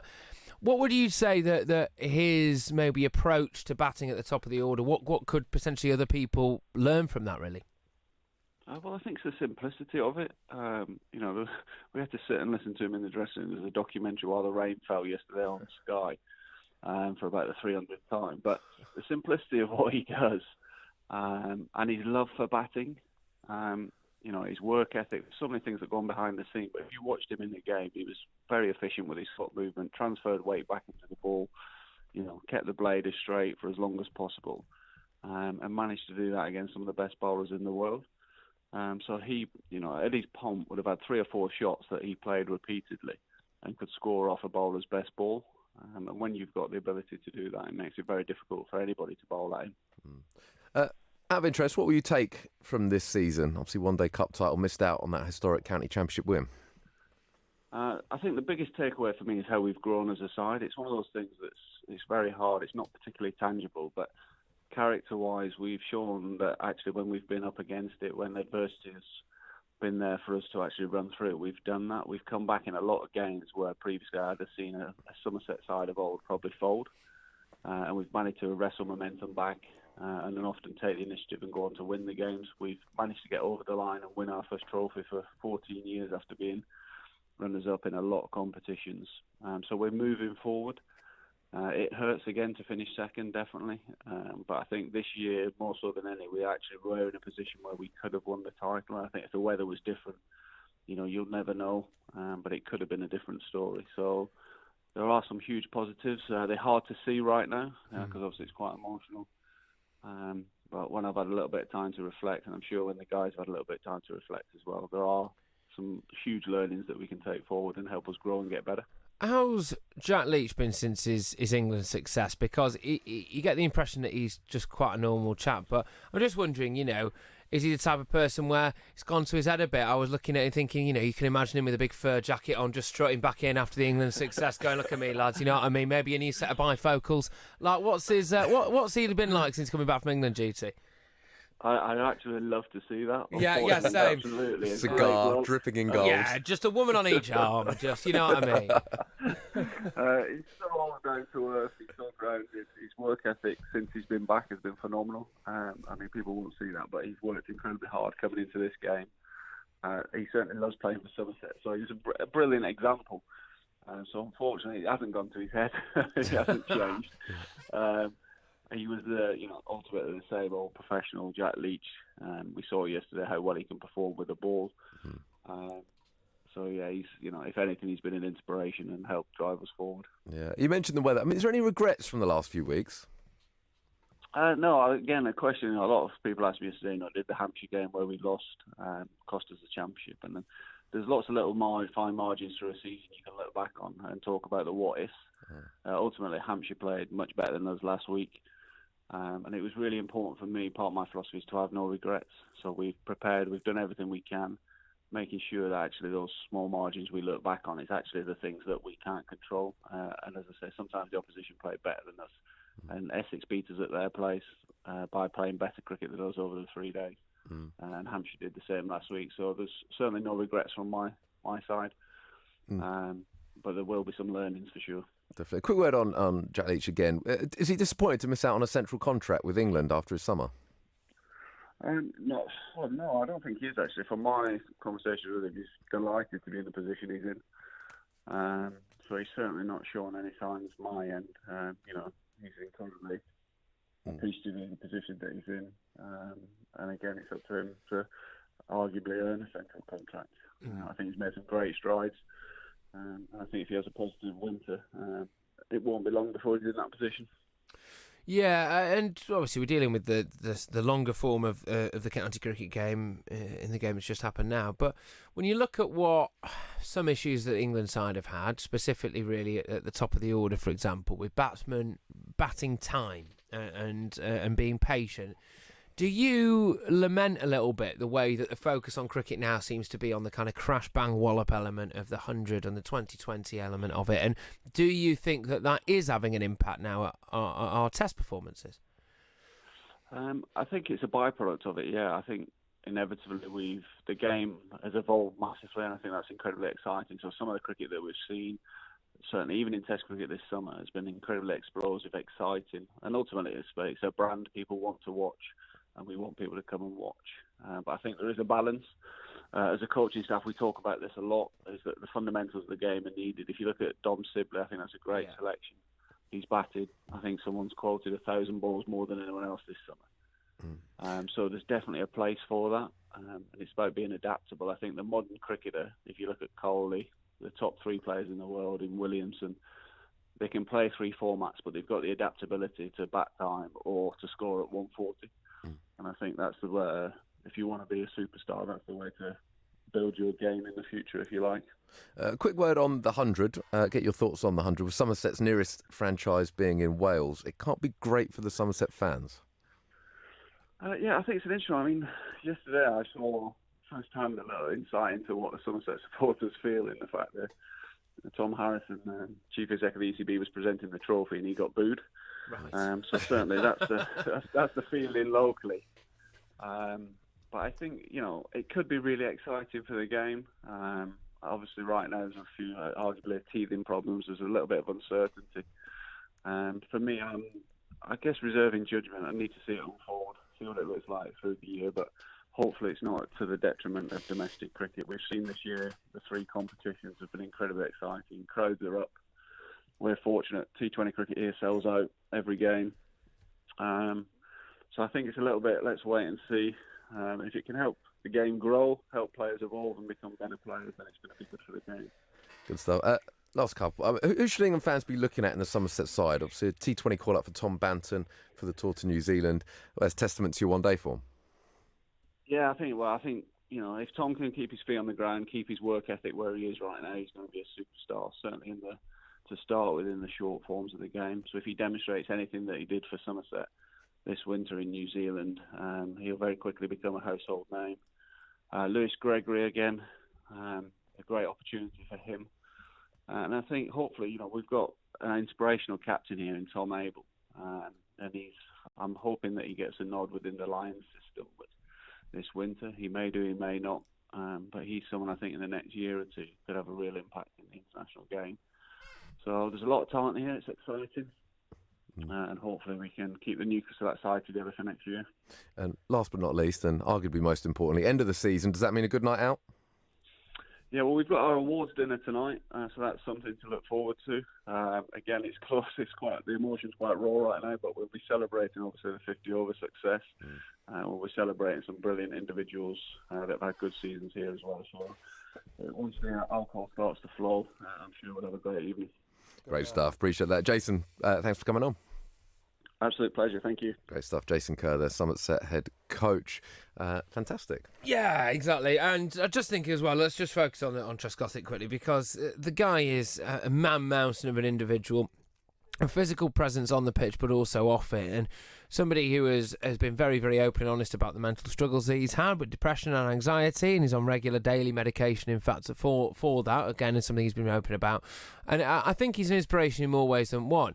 Inspiration for me, which is that there's some kind of odd thing here, which is that the amount of mental strength that you need to open the batting against a Brett Lee in his pomp in a home Ashes series, you know, where frankly the world is watching, in an England team that is desperately trying to kind of push that rock up the hill and turn the tide of frankly years of not doing that well. And that mental strength far surpasses anything that anyone pretty much, apart from very, very elite level sports people, have. So in that respect, he's basically a superhero mentally. And then there's the other side of that, isn't there? And what happens there with the kind of crushing lows. And sport is by definition a bit bipolar. It is. You'll notice as a goalkeeper, Rich. I mean, your massive highs and your massive lows just on the pitch, but you take that home with you, you know. And I just think full credit to Trescothick, because the real guts about this, the easiest thing to do for him potentially would have been to call it a day a while ago, because he would have lost the chance of ever getting a massive high again, but he would also have lost the chance of having any of those lows. He didn't. He battled through, and I think he's a real inspiration to anyone, really. Well said. 29 minutes to 10. Love sport. Mr. Davies, to start your car insurance policy, you'll have to pay upfront £850 for the year in one single payment. How does that sound? £850? Yes, Mr. Davies. In one go? Yes, Mr. Davies. Today? Yes, Mr. Davies. In one single payment? Yes, Mr. Davies. What? With new Aviva Plus, we won't ask you to pay everything up front. Everyone pays monthly at no extra cost. New Aviva Plus, car insurance the way it should be. Excludes Northern Ireland. Home insurance is vital. You don't want to end up paying through the nose when something goes wrong. But are you being charged way too much for your home cover? Are your insurance premiums simply too much to bear? It doesn't have to be that way. A Spokesman Said.com is a price comparison website that trawls the internet to find the best deal for you. Don't pay the price for not shopping around. Visit aspokesmansaid.com and start saving today. Spokesmansaid.com. Fighting for you, saving you money. If you're in business, I bet you hate wasting money. We Do Taxi Tops can help you achieve minimum wastage on your advertising costs and maximum exposure. Our revolutionary taxi tops can target your potential customers in the right place at the right time, so your message has the greatest potential for making an impact. We Do Taxi Tops.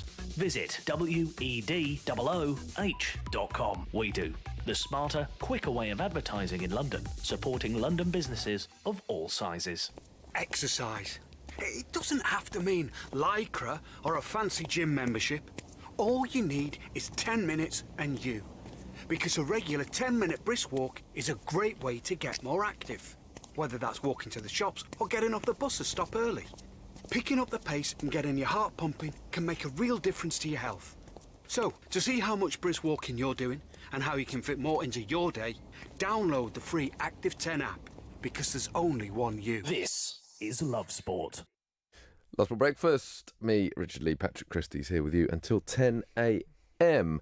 We're going to be talking injuries very shortly. In fact, I believe we've got Ben on the line. Ben Dinnery, injury analyst. Morning, Ben. Good morning, Rich. How are you? Yeah, good. Hope you're well too. Let's go. I am. Good, man. Let's go through this. Start with Arsenal.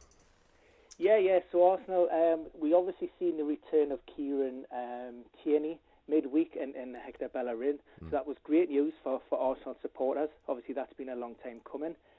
However, I don't think, given the length of time that they've been on the sidelines, a step up from the Carabao into the first team in Premier League football might just be too big at this juncture. So they may continue to train with the first team, get minutes with the under-23s, and we possibly could see sort of graded return from the bench for those. With regards to elsewhere, Alexander Lacazette, he's still carrying an ankle problem. He is due to return in October, but I think the general consensus is it could be after the international break. A quick word on James Maddison as well. He looks doubtful this weekend. He is, yes, picked up a quite a nasty ankle knock after his goal last weekend, and struggled through the closing moments of that game. An update midweek actually suggested that Maddison was a serious doubt. So unless we have some kind of miraculous recovery, over the next maybe 24 hours, it's highly likely that Maddison is going to miss out. But he shouldn't be too long, possibly a return in week 8. And Marcus Rashford, he limped off in the defeat to West Ham. What's the latest on him, do we know? Yeah, so the prognosis from Ollie after the game wasn't very good. They suspected that it might be a long-term problem related to the groin. However, further tests after the Chelsea game have revealed that it wasn't actually too bad at all. And he could be back before the international break. We're not thinking he's going to return this weekend, but certainly maybe for the Europa League, or if not, maybe game week 8. Touching on Liverpool, there's a couple of names, obviously Naby Keita, Alex Oxlade-Chamberlain, also Alisson. Do we know the latest on Alisson? Is he nearly there now? Alisson's actually training outside, so he's working with the goalkeeping coaches out on the training pitches. Everything is going really well, as expected. At the moment, what he needs to do is he just needs to build up a little bit of confidence. It was quite a severe calf injury he had, and he also needs to build up a little bit of strength in and around that muscle. Now, the form of Adrian, eases the pressure somewhat on Jurgen Klopp, so there's no need to rush Alisson back. It could be before the break, but, if they want to err on the side of caution, then it's likely that they might leave it for a few more weeks. Yeah, we can't have you on without talking a little bit of Newcastle. Obviously, the injury problems blighted Steve Bruce's start. Is it better news now? Unfortunately not. We've had some horrendous injuries, 13 since the start of the season, actually, and only Norwich have suffered more. So we've been struggling to get his preferred starting 11 out there. And we've also had John Joe Shelby. He's the latest player to be added to the treatment room now. He's suffered what's reported as a grade 2 hamstring strain, and the suggestion that he's going to be out for a minimum of 2 weeks. If it is a grade 2, then I suggest probably the likelihood it's going to be closer to a month. However, we should welcome Sean Longstaff back from an ankle injury this week. He was a big miss, picked up twisted his ankle on the training ground, and so he'll be a big boost for us. But elsewhere we're still missing some big players. We're hoping San Maxim's going to recover from it. He's had an ongoing hamstring issue, and we've seen against Brighton, the impact that he can make from the bench. So, from an attacking perspective, he could be a big player. And off the pitch, of course, there are big news this morning about a potential takeover. Peter Kenyon looks like he's heading that up. Are you excited by the potential takeover, or is this one of many rumours that we've heard over the last few years, and we got to the point now where we don't get overly excited? Very much so, Rich. You know what it is. I'll believe it when I see it, mate. I've had so many false dawns, so many takeovers. How Ashley's going to leave, and it's a done deal, and the paper's been signed. I'm of the mind. Once I see the contract, once I see Ashley pack these bags and getting out of our club, then it'll finally sink in. But until that happens, I'm gonna, I'll take it with a pinch of salt. Can you just explain to me the scale of the party that would be had in Newcastle if Mike Ashley did leave? I mean, I think the big market will get some hammering on that, not just on that night, probably for the following days, weeks and months. I think that relationship was soured a long, long time ago. We've seen with the boycotting of supporters, and particularly this season, and particularly game at Brighton, people are starting to talk with their feet now, and this needs to be resolved because it cannot continue. It's detracting. We need all the help we can get on the pitch in terms of, trying to get the results, and we need the supporters and the backing to get behind the players. And what's going on, behind the scenes is just detracting from that. And I think it's, it needs to be resolved for everybody's sake. Yeah, no, I fully agree. Great stuff, Ben. Appreciate you joining us. No problem. Cheers, Rich. Thank you. Cheers, Ben bye. Dinnery there, injury analyst, giving us the latest, also touching on the Newcastle situation. I do think that we need to do a live broadcast from Newcastle, like that weekend when it happens. gosh, yeah. I tell you what, we should do that actually, because actually we have a lot of Newcastle fans listening, bizarrely, because we're a London-based station.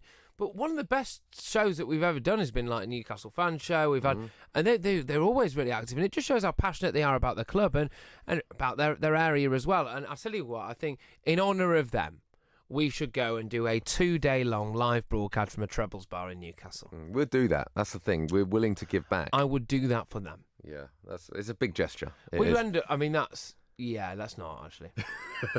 Should we get the jockeys involved? No, especially, do you want to touch on the jockeys? Because this is big news today. Oh, this is fantastic, right? So, well, I mean, it isn't, it isn't. It is. So, jockeys are set to have their hair tested for traces of drugs in an effort to crack down on horse racing's cocaine problem. So, the British Horse Racing Authority has imposed a 6-month ban on William Carson, the 29-year-old grandson of the 5-times champion jockey Willie Carson. This was yesterday after a positive cocaine test. He tested positive at Lingfield Races on the day that you and I were there, Rich. Yes, we had a box at the races, didn't we? Yeah, we did. Little did we know what was going on behind the scenes. We knew absolutely what was going on in Dan's stag do next door, didn't we? But we had no idea what was happening in the stable. Look, I mean, this is the worst ever year for cocaine use in horse racing. 3 other riders have been already done. Peter Bryan, Kevin Lundy, and Callum Rodriguez. But it's just a bizarre image that this all conjures up of like jockeys on the lash, you know, just all wearing their really brightly You're very coloured clothes. sceptical of jockeys in general, anyway, aren't you? There's something I find a little bit suspicious about jockeys. Because I don't know what it is. It's the a slightly impish nature, the suspect choice of fashion attire, and little did I know that they just love a rave. Because I just think that's magnificent, though, isn't it? Jockeys, you know, it just cracks me up. It just cracks me up because you're on the back of a horse already pretty intense. Let alone, can you imagine? Take it to the next level. Yeah. 19 minutes to 10. Giving your team the coverage they deserve. Love Sport Radio. Please state your reason for this call. I would like to end my home insurance policy. Please state your reason for this call. End my policy. Please enter your 12-digit passcode. Policy ended. Finally. To confirm end of policy, please enter credit card details and pay £50. With Aviva Plus home insurance, you can pay monthly at no extra cost and with no cancellation charges. New Aviva Plus. Insurance the way it should be. Excludes Northern Ireland. Get ready for Brexit on the 31st of October. Brexit will bring changes that affect businesses in many ways, particularly if you buy from EU suppliers, sell to EU customers, provide services to EU clients, and receive customer data from other businesses in the EU. Businesses need to prepare. Find out how at gov.uk/Brexit. Get ready for Brexit on the 31st of October. Hi, I'm Barry. I'm a retired school bursar from Chingford. I thought I was paying too much for my energy and went onto a spokesmansaid.com and found that I could reduce my costs overall by £568 per annum, and I'm very grateful for that help.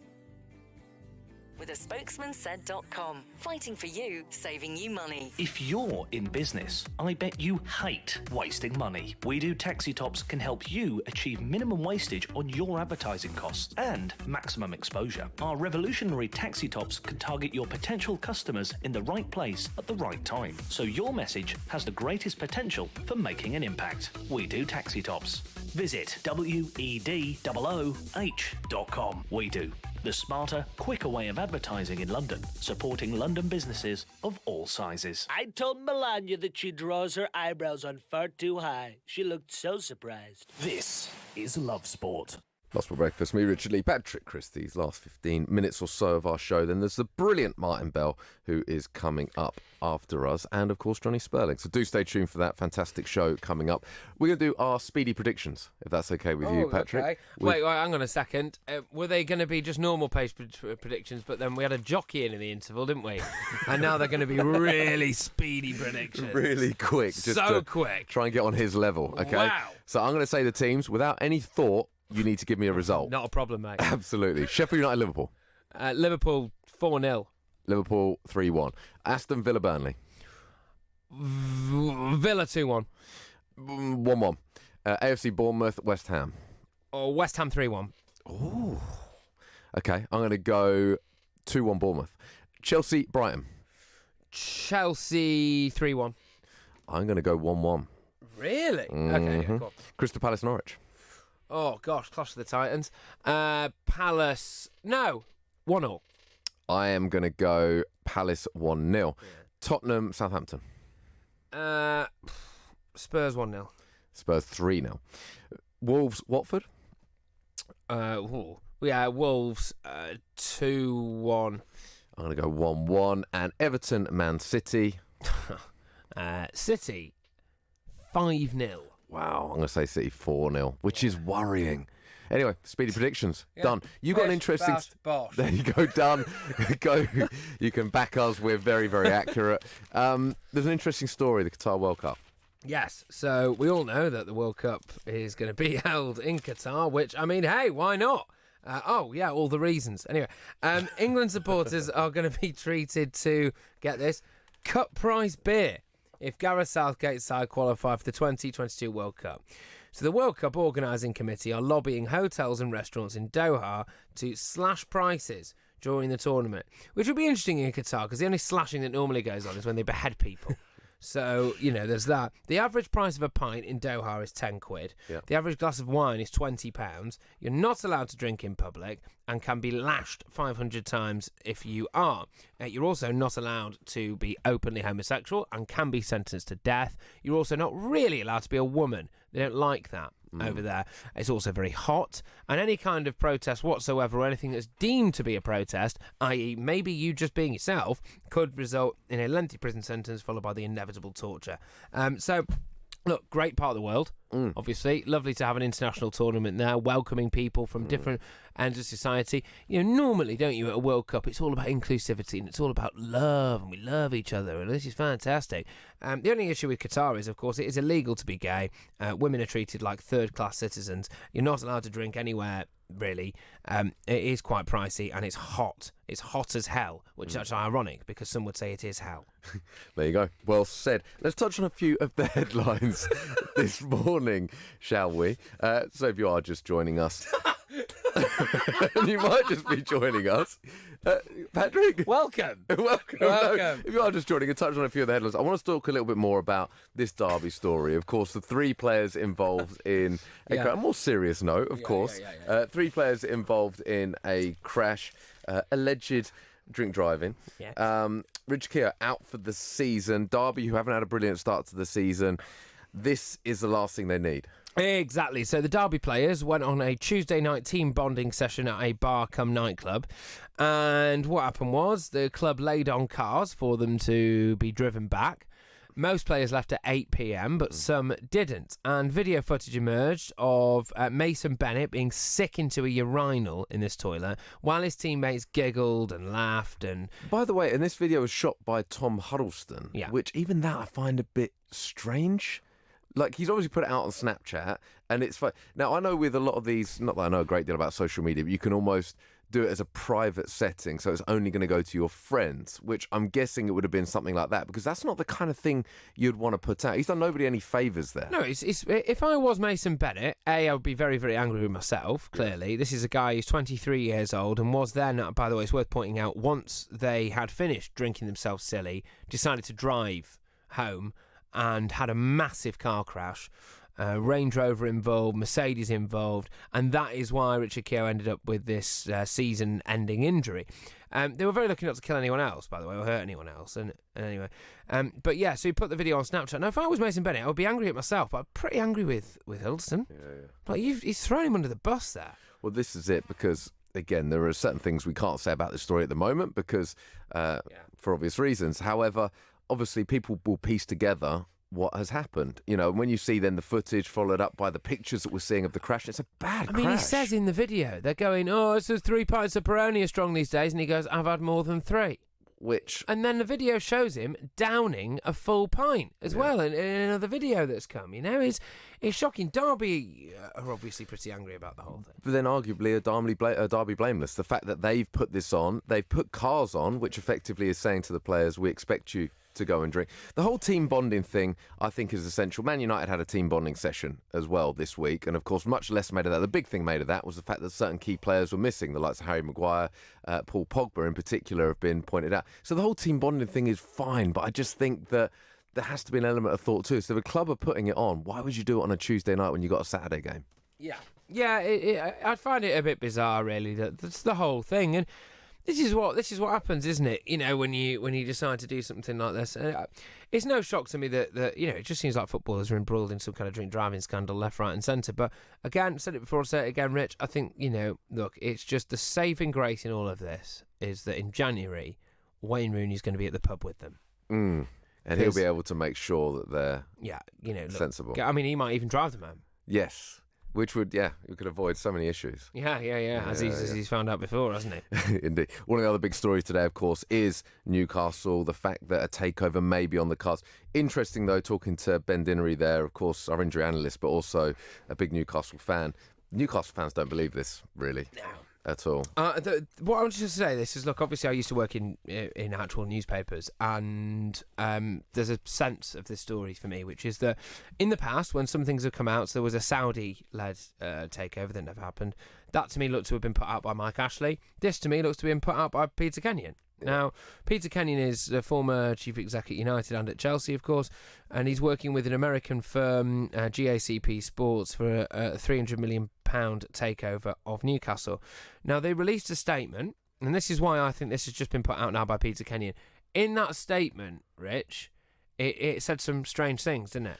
It did. In fact, in the statement, the exact quote, which I will give you, is they obviously plan to support Steve Bruce, first and foremost, and here's what they said, is that, so the GACP Sports Group claimed that the 58-year-old has unparalleled success in Europe. Yep. And just to clarify, Bruce's European experience as a manager amounts to 2 ties in the qualifying rounds of the 2014-15 Europa League with Hull City. So well done, Steve. No, my point on this is that they clearly had Rafa Benitez's name put in there. Yep. Which means that this bid will have been tabled when Rafa was there, and this... Go on. Yeah, no, you could imagine they'll have gone through this, because this would have been created a while ago. You would have thought, this is the rumour, is that they had Rafa Benitez. Now, they'd have been reading through the document final time before releasing it, and you know they'd have seen Rafa Benitez, and it's that last minute, you're about to submit it, and it's that last minute thing of, we have to rewrite the whole thing. It's like, no, don't worry. Literally, look, just delete it, put Steve Bruce, nobody will notice. Exactly. And so this is my point, which is that press release was written a while ago, which means to me, or indicates to me, they've hit a bit of a brick wall with Mike Ashley. And I think they're trying to stir up a little bit of tensions, if anywhere needed, between Ashley and the fans, splashing all this all over the back pages just to say, hey, look, we have offered Ashley 125 mil up front to pay to buy Newcastle. So Newcastle fans, go on, come on, have a go at him, is what they're saying. Yeah, indeed. If this were to go through, and actually one of the big points that's made in the piece was the fact that the value of Newcastle, 322 million 15 years ago, it's 308 million now. Not many clubs in the Premier League have found their valuation decrease. Newcastle have. They were the 9th richest club in the world at that point. Tottenham, on the other hand, as a good comparison, went from 222 million to 1.31 billion, so 6 times the size in that period of time. So I guess there is an opportunity there if you get the right ownership in place. Want to touch on Tottenham, of course. Pochettino has been in the press again, and there are rumours suggesting that 32 million could buy him out of his contract. I know Kieran has a word or two to say. Well, I've got some breaking news on this. I've just seen on Metro's website. Apparently, Chelsea made an unofficial move to appoint Mauricio Pochettino as their manager, according to reports.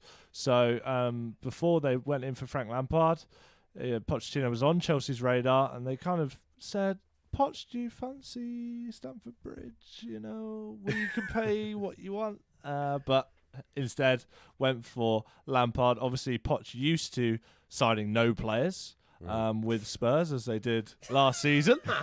So would have been fine with the transfer ban, but quite interesting to see that, you know, Pochettino's stock was obviously very high at the end of last season, perhaps not so much now. How much does his stock change? I guess this is it. If Tottenham have a really poor season, does he still get a move to one of the elite clubs? Like we saw, you see certain managers have a certain number of lives. Mourinho is a good example, I guess, where, look, it's fair to say that at some point at each club he's had a poor season. So, but he's had life after life after life. Has Pochettino built enough credit so that even if Spurs have a poor season, the likes of Man United would still be interested? Yeah, I think so, undoubtedly. I mean, what that guy's done, he's almost earned the right to have a bit of a poor season. I don't know how many football clubs really look at that and go, you know, his stock's falling. You know what you get with Poch. You know, crucially, he's shown what he's capable of, and he's shown that it wasn't a flash in the pan because he's been all right now for a few years. He hasn't won a trophy. The Audi Cup, mate. Get your facts right. Won the Audi Cup in pre-season. Yeah, ALDI. Whoa, yes, loving that pre-season trophy. Look, that's still what I hang my hat on. The Ibiza Cup back in the day. Of course, yeah. So just be careful what you say. There you go. Exactly. Yeah, it's a good job there wasn't a Mason Bennett-esque video of the celebrations after you won the Ibiza Cup, isn't there, This Rich? is a good point. It's very, very true. Very true. Back to Pochettino. Okay, that's strange, isn't it? How quickly you've gone back to that. Back to Pochettino. Do you feel it's more of a timing thing now in terms of what happens next? Because it does seem like he is disgruntled. There is more and more stories coming out in regards to whether he's staying or going. The fact that they're talking about a £32 million price tag to buy him out. And it almost sounds like that Daniel Levy's come out to say, look, if you want him, that's the price. I just want to hear from Mauricio Pochettino, and we can see whether his attitude might have changed potentially from the start of this season. During nearly 5 years, was all price for Tottenham. How good we are, how we work in different way, how nice is the coach, how nice is the coaching.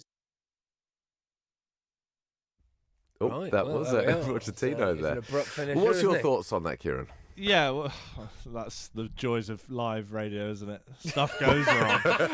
Anyway, Pochettino obviously was going, we've got praise for 5 years, and the key line to that was he's accepting the criticism that's coming his way. And I think he's a little less barbed than he was at the start of this season when Levy wasn't signing the players. He's just come to the realisation he's got the squad he's got. Let's crack on. And I think his attitude's a bit better than it was a few weeks ago, which is good to see, I think. Yeah, I mean, look, you saw the fact that Max Allegri was going to be linked with them. And I think that's obviously come from Levy, hasn't it, that story? And this whole 32 million quid. Daniel Levy is a bloke that made Zagreb pay for the 4 replica Spurs shirts that he put in with the deal for them to sign Luka Modric. There's no way this guy's willing to let Poch go for 32 mil. But that's what you want in an owner, isn't it? Yeah. Surely that's what you want. Someone that can negotiate the very, very best deal you can. This is it. And looks after every penny. Yeah, just very, very quickly, that's the story that when Spurs signed Luka Modric from Zagreb requested 4 replica Spurs shirts just to have, and Levy invoiced them for them. Which is just brilliant. Yeah, so that draws us to a close. I believe you're back tomorrow, aren't you? I am indeed. Fantastic. I'll be back. In fact, we'll both be back on Monday. But do stay tuned. It's a great show coming up. Ben and Sperling coming up straight after Ruz. Thanks, Kieran. Thank you, Patrick. My name's Richard Lee. You've been listening to Love Sport. The time is 3 minutes to 10. This is Love Sport. Mr. Davies, to start your car insurance policy, you'll have to pay upfront £850 for the year in one single payment. How does that sound? £850? Yes, Mr. Davies. In one go? Yes, Mr. Davies. Today? Yes, Mr. Davies. In one single payment? Yes, Mr. Davies. What? With new Aviva Plus, we won't ask you to pay everything up front. Everyone pays monthly at no extra cost. New Aviva Plus, car insurance the way it should be. Excludes Northern Ireland. Hi, I'm Dean.